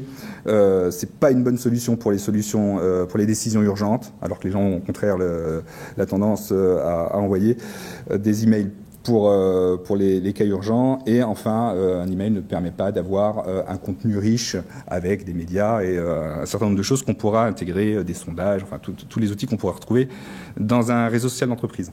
Au niveau de la productivité, il faut voir qu'il y a un certain paradoxe au niveau des réseaux sociaux d'entreprise. C'est qu'en fait, plus le projet de RSE va avoir du succès, plus il va y avoir d'utilisateurs. Et en fin de compte, plus il y a d'utilisateurs, plus on arrive à un vrai challenge de faire en sorte que le RSE reste productif. C'est-à-dire qu'il va y avoir beaucoup d'informations. Des personnes qui vont se prendre un petit peu au jeu vont avoir tendance à poster parfois un petit peu trop, à mettre un petit peu trop de mots-clés selon les implémentations, les fonctionnalités au niveau du tagging, etc. Et finalement, on va se retrouver dans ce fameux paradoxe. Donc, la solution pour ça, c'est en termes de gouvernance. Donc la gouvernance, c'est toute une partie que je vais aborder un peu plus en détail, mais d'aller fixer des règles, des limites et des bonnes pratiques qui doivent être établies, pensées directement dans le plan de gouvernance, dans la stratégie de collaboration. La solution, c'est aussi dans l'animation et le community management, qui va consister effectivement à faire en sorte d'expliquer donc tout ce qui est effectivement l'accueil des nouveaux, la présentation de la plateforme, mais d'aller expliquer les bonnes pratiques, d'aller faire en sorte que tout ça soit bien canalisé. Et enfin, donc dans la formation la plus formelle, où effectivement on va expliquer, en termes de taxonomie, donc de tags, de catégories, etc. Voilà les bonnes pratiques, voilà comment il faut faire, avec des tutoriels, avec des séances, des sessions de formation, plusieurs options comme ça. Alors au niveau de la productivité, j'ai décidé de ne pas vous parler de ce fameux, si je vais en parler quand même un petit peu après, ce fameux ROI, ce fameux retour sur investissement, mais plutôt d'aller essayer de se dire qu'est-ce que ça coûte de ne pas aller sur les solutions de RSE, puisque comme ça a été pour moi assez clairement exposé au travers de, encore une fois, pour moi une vraie success story, le cas de Givaudan, en fin de compte, il y a pas vraiment de retour sur investissement chiffré pour le moment, ça n'a pas été exigé et ça n'a pas été directement chiffré, mais par contre on se rend compte qu'il y a un vrai succès, il y a un vrai et que donc le nombre de licences et d'utilisateurs continue. Donc mesurer le succès du RSE, c'est pas, il faut pas être obsédé par le ROI. Je vais vous donner quand même un petit peu après quelques KPIs qui vont vous permettre d'aller estimer le retour sur investissement. Par contre, on sait ce que ça va coûter si on va pas sur le réseau social d'entreprise. Ça va être plus compliqué de gérer les problèmes de sécurité, dans le sens où, alors ça peut paraître un peu paradoxal, mais on s'est rendu compte, des études montrent que la remontée de bugs ou de failles dans les systèmes, l'information remontait de manière plus efficace et plus rapide quand il y avait un réseau social d'entreprise implémenté et utilisé dans une entreprise. C'est tout ce que coûte le fonctionnement en silo qu'on retrouve dans la plupart des entreprises. Tant qu'on restera sans solution de type social au niveau de sa collaboration interne, de faire évoluer son intranet, on va garder ces silos qui vont être des silos géographiques. On l'a vu dans le cas d'un groupe international comme Givaudan avec des implantations un peu partout, mais qui vont être aussi les silos propres aux spécialités. Donc par exemple le parfum, pour reprendre chacune des spécialités et des métiers de l'entreprise. En termes de recherche et développement, on sait que le réseau social d'entreprise peut vraiment apporter de la valeur ajoutée. Vous allez voir tout à l'heure mes exemples concrets, le crowdsourcing interne en particulier, un exemple de home testing, et que c'est vraiment un vrai plus en termes de recherche et développement. Et enfin, en termes de RH, j'en parle pas plus en détail maintenant puisque c'est un chapitre de ma présentation. Alors voilà, bon. Pour ceux qui veulent le regarder un peu plus en détail, le slide n'est pas très visuel, joli, mais sur la partie gauche, vous avez les chiffres clés. C'est que il y a 17,9% seulement des entreprises qui se lancent sur des projets de réseau social d'entreprise qui mesurent efficacement leur retour sur investissement, et il y en a quand même plus de 45% qui ont tout simplement aucun indicateur et qui ne mesurent absolument rien. Donc, si on veut vraiment avoir cette approche de retour sur investissement, il faut quand même se poser la question, encore une fois, pas être obsédé par cet aspect-là, mais ça peut être un point clé pour faire valider le projet, de prendre le temps d'aller réfléchir quels sont les indicateurs, les fameux KPIs qui vont être pertinents par rapport au projet, à la spécificité de l'entreprise, et à partir de ces KPIs de réussir à chiffrer, même si c'est un petit peu à la louche, un retour sur investissement qui va pouvoir être présentable à la direction et pouvoir permettre de valider le projet, de lui donner ses chances, sachant qu'une fois que le projet est validé et lancé, cette partie vraiment organique du projet fait qu'il a de fortes chances de faire ses preuves indépendamment de ces chiffres de retour sur investissement. Donc, au niveau des KPIs, ce qu'on va pouvoir mesurer, c'est l'engagement, l'activité. Donc là, c'est assez simple. On peut tout à fait monitorer et toutes les solutions proposent des analytics et des insights qui permettent de savoir le nombre de commentaires, le nombre de likes, le nombre d'activités. Donc ça, c'est des KPIs assez classiques. On va pouvoir se fixer des objectifs en termes d'influenceurs ou d'advocates. Donc selon des critères qui, encore une fois, vont dépendre un peu de la culture d'entreprise, du métier, mais on va pouvoir définir, se dire, bah là, on aimerait arriver à avoir sur telle spécialité ou sur telle localisation de la boîte, avoir X influenceurs, des influenceurs qui vont être, par exemple, identifiables via des systèmes de badge avec de la gamification, donc ceux qui ont le plus de rating de vote d'étoiles sur leur message ou qui donnent les idées dans le cadre d'une boîte à idées qui ont le plus de succès, ce genre de choses-là. Et enfin, donc, en regardant comment ce RSE nous a permis de faire remonter des problèmes qui peuvent être des problèmes, donc soit des failles vraiment techniques, soit des problèmes de début de crise ou des risques de crise en termes de communication qui peuvent être remontés et ressentis à l'intérieur de la communauté avant que ça déborde et de pouvoir prendre ces décisions. Ça, c'est des choses où on peut réussir à mettre des chiffres pour arriver à avoir une sorte de retour sur investissement. Donc la conclusion sur le retour sur investissement, c'est oui, mais pas que, et c'est pas seulement les chiffres qui vont donner la réponse. Au niveau de la gouvernance, donc les points clés, c'est la stratégie, d'avoir une vraie stratégie, donc collaboration stratégie, donc stratégie de collaboration. C'est de pouvoir aller vers de la confiance, de la transparence et la culture d'entreprise. Et enfin, c'est tout ce qui est lié au management, qui a déjà été un petit peu abordé auparavant. Au bout du compte, le gros challenge, c'est de réussir à continuer à encourager les interactions tout en monitorant la compliance, en restant justement en phase avec la compliance. Et ça, c'est effectivement ce qui est un petit peu le challenge. Par contre, une chose quand même, c'est que très souvent, on se rend compte que la gouvernance, quand on pose la question, tout le monde dit « Ah mais oui, c'est absolument critique, c'est vraiment un point très important ». Mais en fait, dans les faits, on se rend compte que la plupart des gens ne se donnent pas les moyens, ne prennent pas le temps justement de vraiment réfléchir à la gouvernance. Et à part d'avoir un document qui peut être peut-être le même que celui de l'intranet ou des choses vraiment très avec peut-être une validation, comme ça a été dit dans le cadre de Givaudan pour les Terms and Conditions, il n'y a pas de vraie réflexion et travail autour de la gouvernance. Donc c'est un point clé, c'est un point vraiment important qui va être de toute façon exigé par le top management et qui est vraiment un point clé de la réussite du projet. C'est quelque chose qui doit être pensé vraiment en amont, dès le départ. Au niveau de la stratégie de collaboration, donc il y a un point vraiment important de la gouvernance, de voir qu'est-ce qu'on va autoriser, où on va mettre les limites et comment tout ça va être va rester dans le droit chemin. Donc il y a uniquement qu'un tiers à peu près des organisations qui ont vraiment réfléchi et mis au point une stratégie de collaboration spécifique. Il y a la stratégie de l'entreprise. Quand on lance un réseau social d'entreprise, il faut vraiment à un moment donné s'asseoir autour de la table avec les bons acteurs et les personnes incontournables, donc qui sont l'IT qui en général est tout le temps là et qui est, excuse-moi Xavier, mais pas forcément le plus important entre guillemets à ce stade-là du projet, mais la communication, les RH et le top management assez rapidement. Après, qu'il y ait plus de monde, c'est très bien, mais au moins que ces gens se retrouvent autour de la table. Et là, on se dit, OK, on va poser les bases. Quelle est notre stratégie de collaboration? C'est quelque chose qui, semble-t-il, a été fait, puisque au départ, c'était assez clair sur les objectifs chez vous.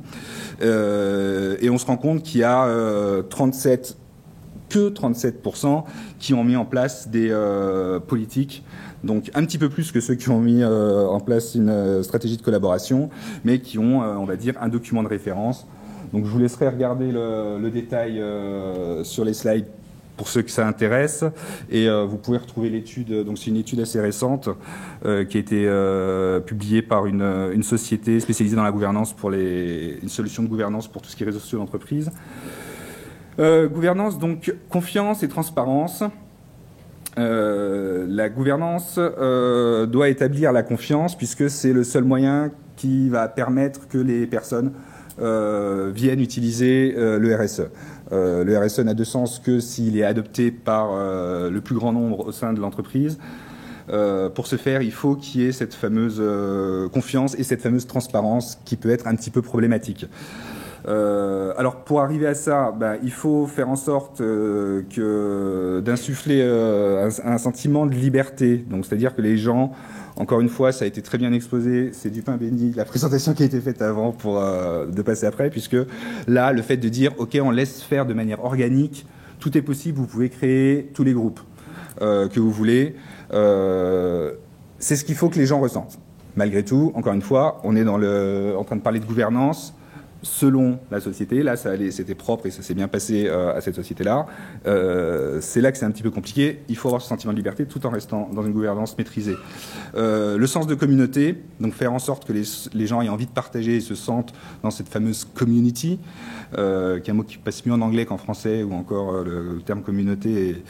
Et enfin, insuffler une vision qui a du sens, pour que les employés se sentent vraiment investis dans leur travail au sein de cette société, avec sa culture d'entreprise, avec sa vision, etc. Le challenge, on en revient à réussir à coordonner tout ça sans se retrouver dans un centralisme formel.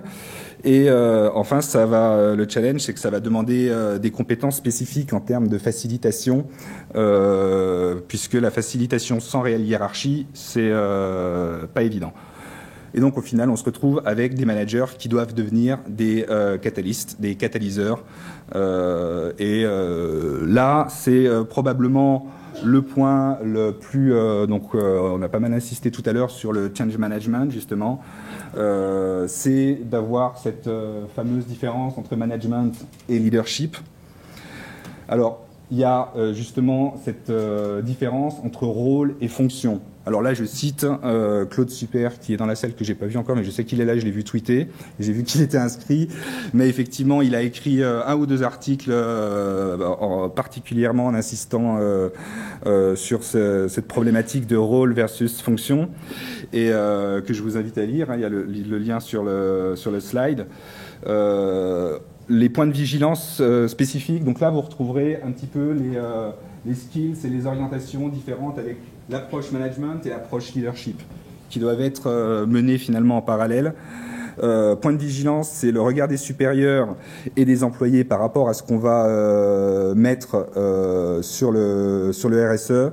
C'est là où, en termes de management, il va falloir être particulièrement précautionneux, et tout spécifiquement pour le middle management, qui se retrouve un petit peu dans une situation où le middle management doit maîtriser normalement, enfin il a des informations du top management dont il est détenteur, qui font partie de sa fonction, et finalement cette ouverture, cette transparence et ce partage fait qu'il va se retrouver dans une position un petit peu compliquée, et il faut vraiment prendre le temps de bien lui présenter, lui expliquer justement l'importance de ses fonctions indépendamment de ses rôles, indépendamment de sa fonction, et de trouver les bonnes solutions. On va aborder les RH. Donc, pour les... Non, Alors, la machine... en fait... Quelque part, quand il y a un réseau social d'entreprise, pour les RH, c'est un petit peu un rêve, entre guillemets, pour d'aller finalement avoir sous la main ce qu'on peut retrouver dans les types d'échanges de la machine à café. Alors ça sert pas que, on est bien d'accord, le réseau social d'entreprise ne sert pas que à reproduire les échanges qu'il y a autour de la machine à café. Mais malgré tout, ce type de système, les réseaux sociaux d'entreprise vont être très propices à retrouver ce même type d'échanges qui n'ont lieu in real life, away from cable, dans la vraie vie, uniquement quand on se retrouve autour de la machine à café ou dans ce type de circonstances-là. Alors, pour les RH, il y a une équation un peu spécifique au niveau des RSE. Donc en termes d'objectifs, pour le département RH, on reste dans l'attraction, développement et rétention des jeunes talents comme objectifs principaux. Mais il faut prendre en compte le fait que le RSE va favoriser les échanges interpersonnels, donc ces fameux échanges qui vont permettre de se faire de personne à personne et qui vont casser ces silos. Donc amener de la transversalité entre les divisions, entre les sites, etc. Et la fonction du DRH va se retrouver finalement de faire en sorte de concilier le rationnel de l'entreprise organisationnelle avec l'irrationnel de l'entreprise humaine. Donc finalement, encore une fois, se retrouver dans une équation un petit peu complexe, donc je dis encore une fois parce que finalement il y a des parallèles à faire avec les problématiques de gouvernance, mais qui sont des facteurs clés de succès pour ce type de projet, de réussir à concilier ces deux aspects-là. Donc, au niveau des objectifs du RSE et sur ces thématiques-là, on va retrouver les trois objectifs qui ressortent de la plupart des études, qui sont justement d'amener une intelligence organisationnelle dans l'entreprise, de faire en sorte de réduire les coûts, on en a suffisamment parlé avec ce fameux problème de productivité, et finalement d'aller apporter de l'engagement, de faire en sorte que au niveau de l'entreprise, les gens soient engagés et les salariés soient motivés. Et finalement, tout ça, ça peut se traduire au niveau des performances sociales qui concernent plus spécifiquement les RH, en termes de performance au niveau des process RH, qui vont pouvoir être mis en perspective par rapport à ces points-là, au niveau de la performance organisationnelle et de la performance individuelle aussi bien que de la performance collective. Donc ça, c'est les points qui, en termes des RH, vont pouvoir être, en termes de performance, être monitorés et spécifiquement travaillés dans la mise en place du RSE. Au niveau des RH, il y a il y a deux conditions sine qua non. C'est que, tout d'abord, dès le départ, il est vraiment important que les RH assument un rôle stratégique dans le projet au niveau de la transformation digitale de l'entreprise, d'un point de vue un peu plus global, puisque le RSE n'est qu'une partie finalement de la transformation digitale de l'entreprise qui va avec les fameux réseaux sociaux externes dont on a parlé. Mais donc les RH doivent être vraiment impliqués dès le départ, puisque tout ça va de toute façon accompagner des transformations globales au niveau du RH.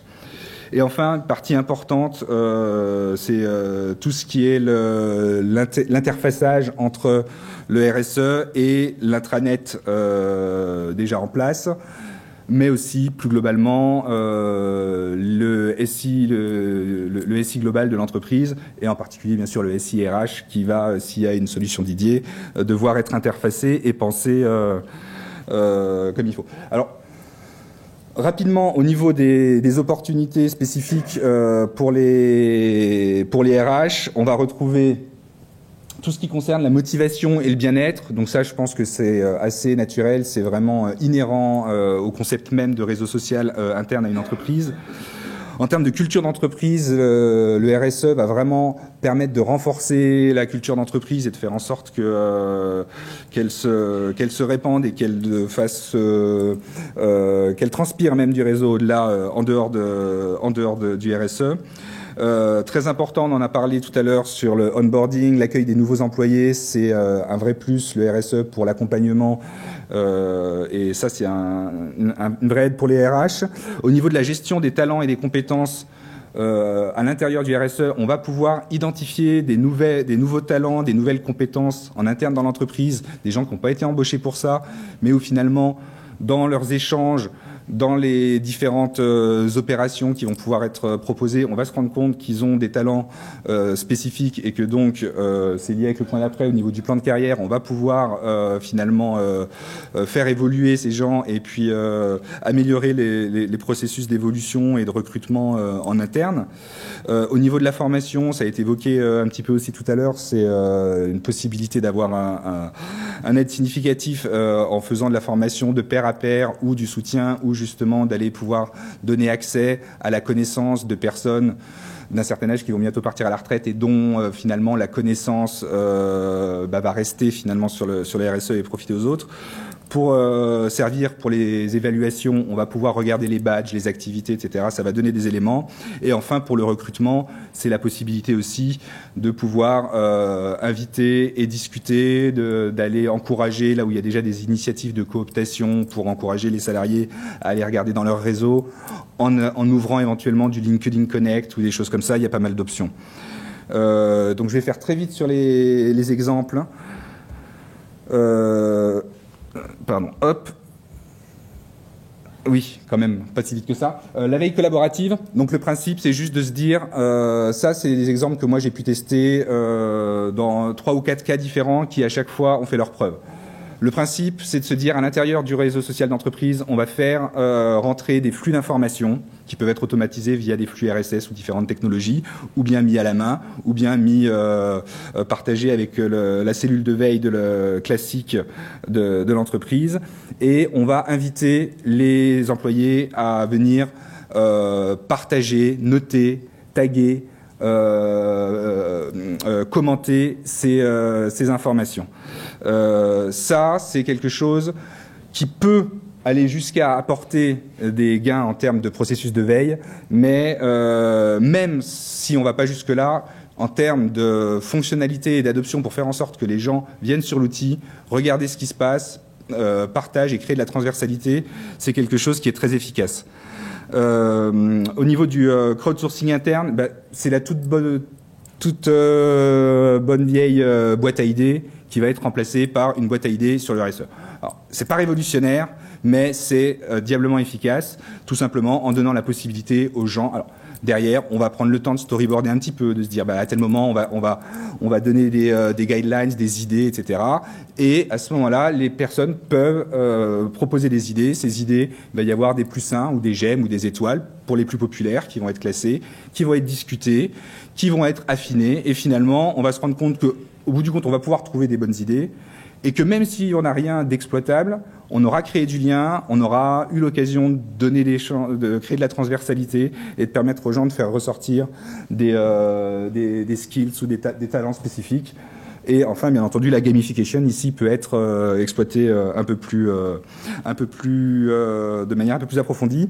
Mon dernier exemple, c'est un exemple que j'ai eu l'occasion de mettre en place pour le groupe SEB, un grand groupe international français, propriétaire de Tefal, Krupp, Scalor, etc. Blabla. Donc c'est un petit peu inspiré finalement du crowdsourcing, c'est du crowdsourcing interne. Le principe, c'était de se dire, on a un produit qui est en phase de alpha testing. Donc on a le packaging qui est fait, on a le prototype, on est prêt à lancer les phases de test. Mais avant de lancer les phases de test auprès des consommateurs, on est un groupe avec des dizaines de milliers de personnes dans le monde entier qui représentent toutes les CSP possibles et imaginables, toutes les tranches d'âge, tous les profils. Alors on va sélectionner un groupe dans l'entreprise et on va lui offrir les outils à l'intérieur avec le type de fonctionnalité des réseaux sociaux d'entreprise pour partager leur feedback sur ce produit avec un programme. Donc le principe, c'est qu'il y a un blog avec des actualités. Donc c'était une campagne d'une durée de 6 semaines. Avec un programme d'activité chaque semaine, il y avait des formulaires et il y avait des actions spécifiques à faire. Donc, vous ouvrez, qu'est-ce que vous pensez de l'emballage, est-ce que vous arrivez à le connecter en Wi-Fi, etc. Donc, avec des formulaires classiques, entre guillemets, qui permettaient de générer automatiquement des reportings avec des graphiques, etc.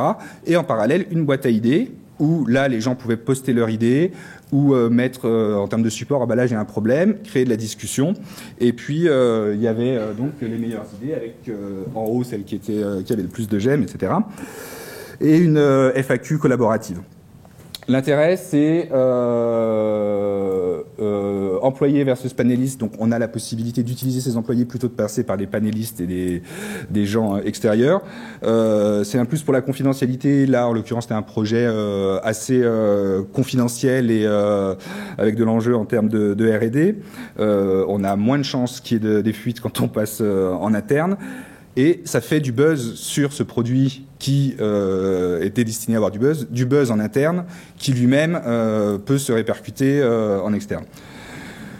Compte tenu du timing, j'ai fait exprès de mettre 2 slides absolument illisibles et indigestes que vous irez lire. Non, voilà, c'est des slides qui sont moches, comme ça on n'a pas envie de les passer en revue. Mais il y a tout. Vous avez les bénéfices, intérêts de la démarche. Donc ce projet a vraiment très bien fonctionné. J'ai été invité à venir le présenter au siège du groupe SEB à la BU Innovation. Et donc c'est pour ça que j'avais rédigé le bénéfice, intérêt de la démarche et les conseils pour que ce soit encore mieux si ça devait être refait. Et d'ailleurs c'est refait et donc là c'est plus moi, j'ai passé le bébé, mais voilà, ça a bien fonctionné. On peut réutiliser la méthodologie spécifique qui a été faite pour ce projet, pour d'autres projets. Oui, j'ai fini. Voilà. Merci.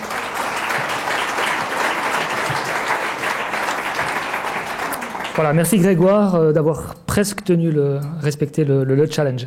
Alors, on a pris du retard malheureusement et je m'en excuse. Je pense qu'on va quand même prendre un petit moment pour répondre aux questions. J'invite les 3 intervenants à revenir et à prendre place. Patrick, tu peux te servir des micros. Alors, il y a des micros qui vont circuler et je vous invite maintenant à participer à la discussion et puis à poser vos questions aux 3 intervenants. Alors les entreprises qui sont dans la salle, je suis sûr que vous avez plein de questions.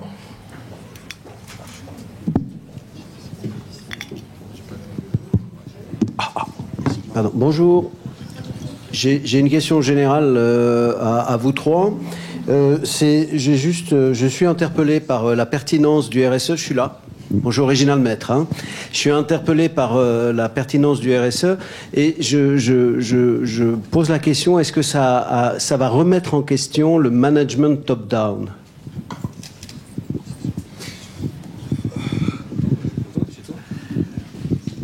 Alors, moi, j'ai pas...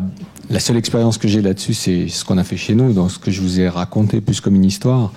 Aujourd'hui, oui, je pense que nos exécutifs doivent être prêts à être un peu plus engagés avec les employés. Ça, mais c'est volontaire. Ils savaient bien, en introduisant ça, que ça allait changer ça. Mais d'un point de vue en dehors de chez nous, je laisserai la parole à mes collègues.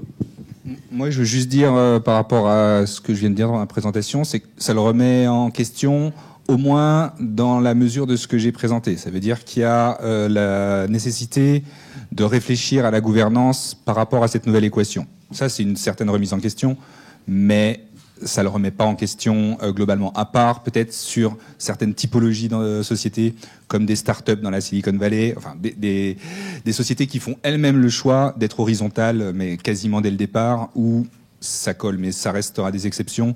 Ça ne remet pas fondamentalement en question, et heureusement, parce que sinon, ce serait un petit peu compliqué. Pardon ? Ça n'induit pas ce changement. C'est ça, je crois, le danger ou le bonheur du produit. C'est, à mon avis, un marqueur du changement de notre société à venir. Oui, ça, je suis d'accord. Oui, non, mais voilà, un changement, mais pas un bouleversement. Ça change dans le sens où ça évolue, mais on n'arrive pas à être obligé de remettre tous les organigrammes à plat. Oui, voilà, tout à fait. Mais alors qu'on a quand même des espaces d'échange qui, eux, sont complètement à plat, mais malgré tout, avec des guidelines et puis des garde-fous.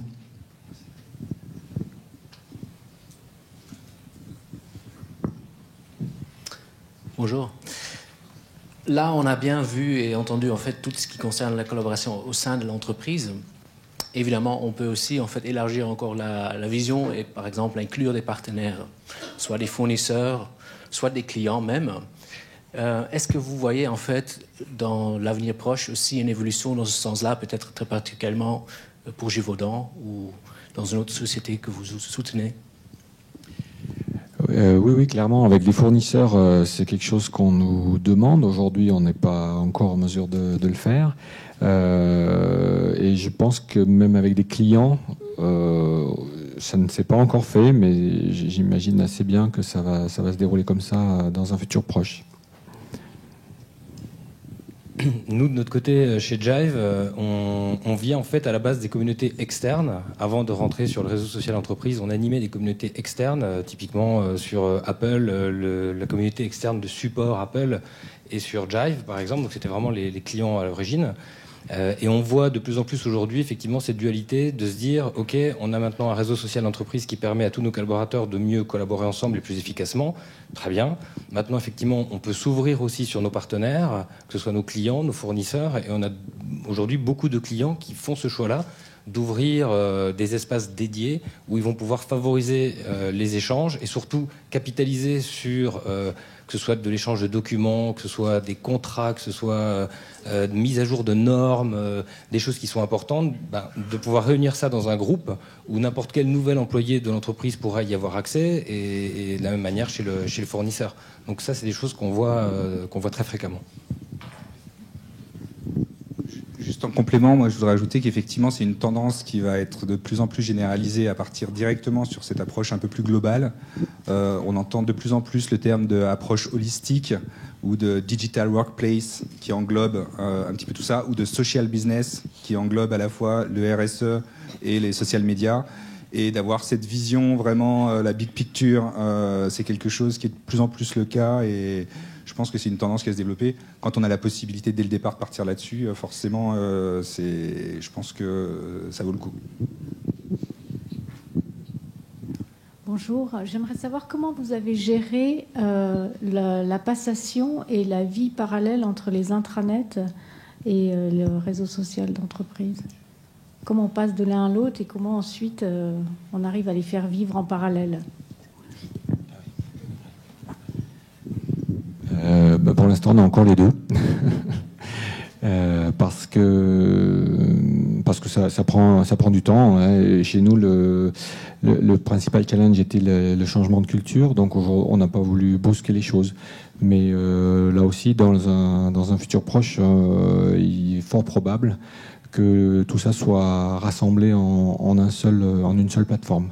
Mais ça n'a pas été on n'a pas fait cette approche dans ce sens-là. On a voulu d'abord voir ce que ça a donné en fait. Ça a démarré plutôt bien, même si aujourd'hui on n'est pas capable de calculer un ROI de façon précise en pourcentage.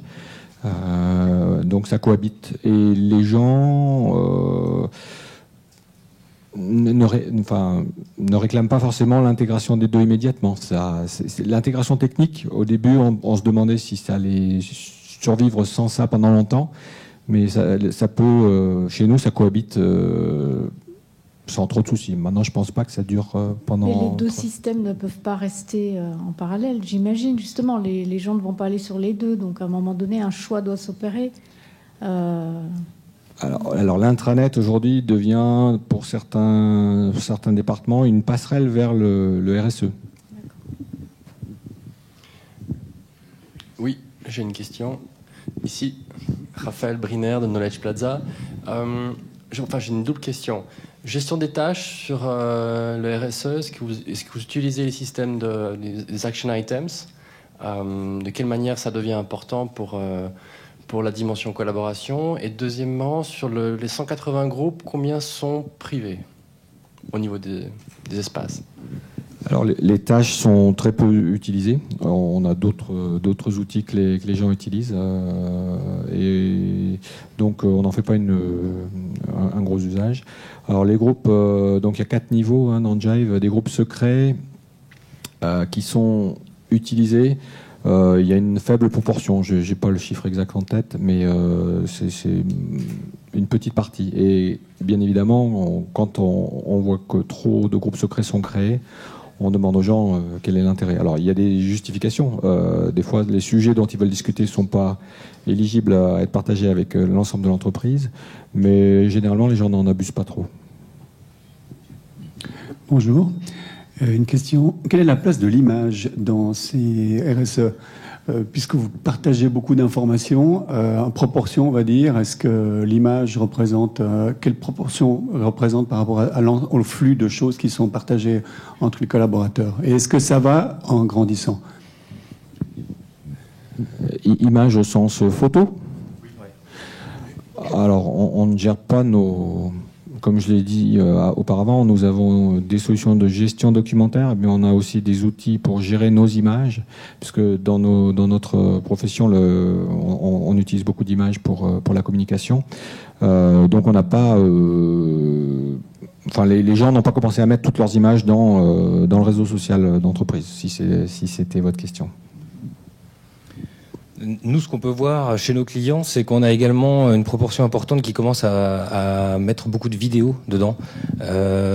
Donc c'est un pendant de l'image, mais la vidéo est de plus en plus utilisée en interne, justement pour passer des messages. Bien souvent, il est plus simple d'écouter une vidéo de 7 minutes de son directeur général ou de son directeur commercial ou de son VP product, etc., que de lire un post ou une newsletter de 2 pages.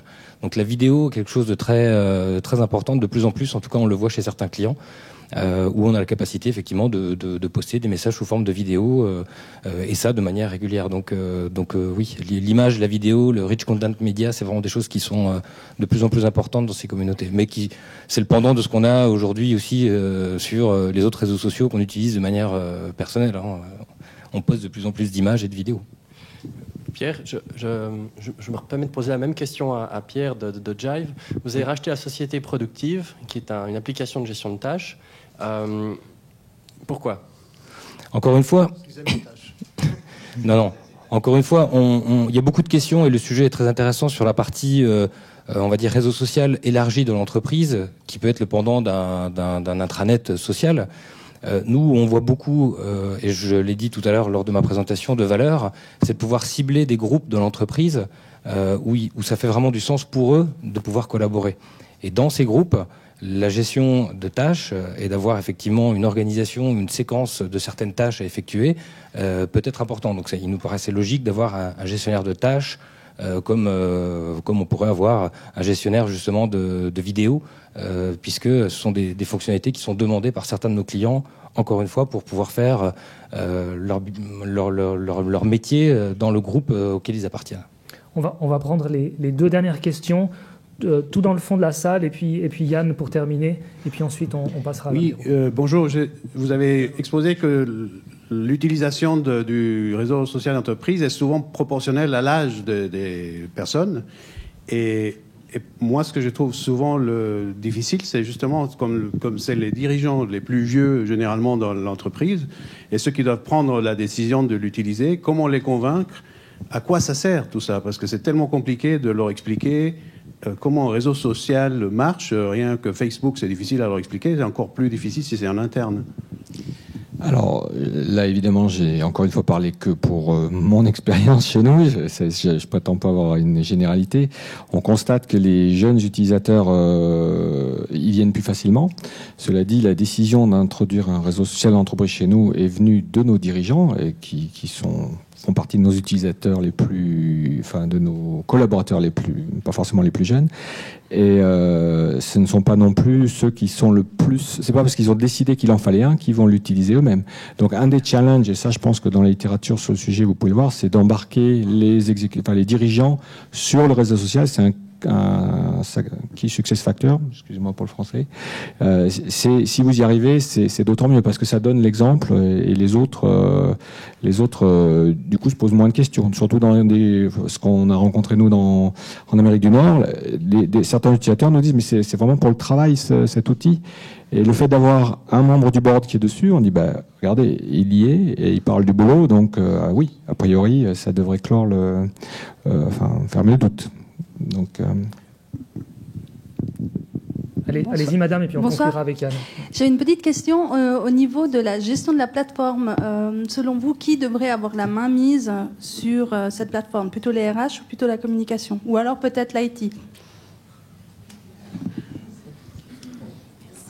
Enfin, pour moi, il n'y a pas de mainmise sur la plateforme. Encore une fois, ça va vraiment, tout va dépendre de la manière dont on souhaite utiliser l'outil et des bénéfices attendus. Si c'est une plateforme, comme je le précisais dans certains exemples, qui traite de health and safety, la sécurité au travail, etc., bah, ce seront ces personnes-là qui seront les mieux placées pour pouvoir gérer ce groupe dédié à cette problématique. Si c'est de la communication à l'intérieur de l'entreprise, bah, ce sera les équipes de communication. Si c'est le support informatique, ce sera les équipes informatiques. Donc pour moi, il n'y a pas vraiment, la plateforme n'appartient pas à quelqu'un en particulier. Elle va appartenir vraiment à chaque groupe. Et souvent, on va avoir pour chaque groupe, comme on le disait, des animateurs, des community managers, des gens qui connaissent parfaitement le métier, qui connaissent parfaitement le sujet du groupe en question et qui vont être en charge de pouvoir animer cette plateforme. Voilà, toute dernière question rapide pour terminer. Super court. Et après, promis, on va tous à l'apéro. On a parlé beaucoup de community management. On a parfois du mal aussi à expliquer à nos clients qu'il faut bien le différencier de ce que c'est que le social media management.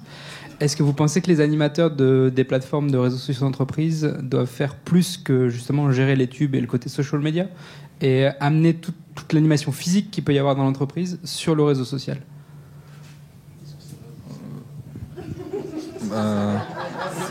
Moi, ma réponse rapide, c'est clairement oui. Donc, dans mon premier slide, je crois que je disais stratégie et animation.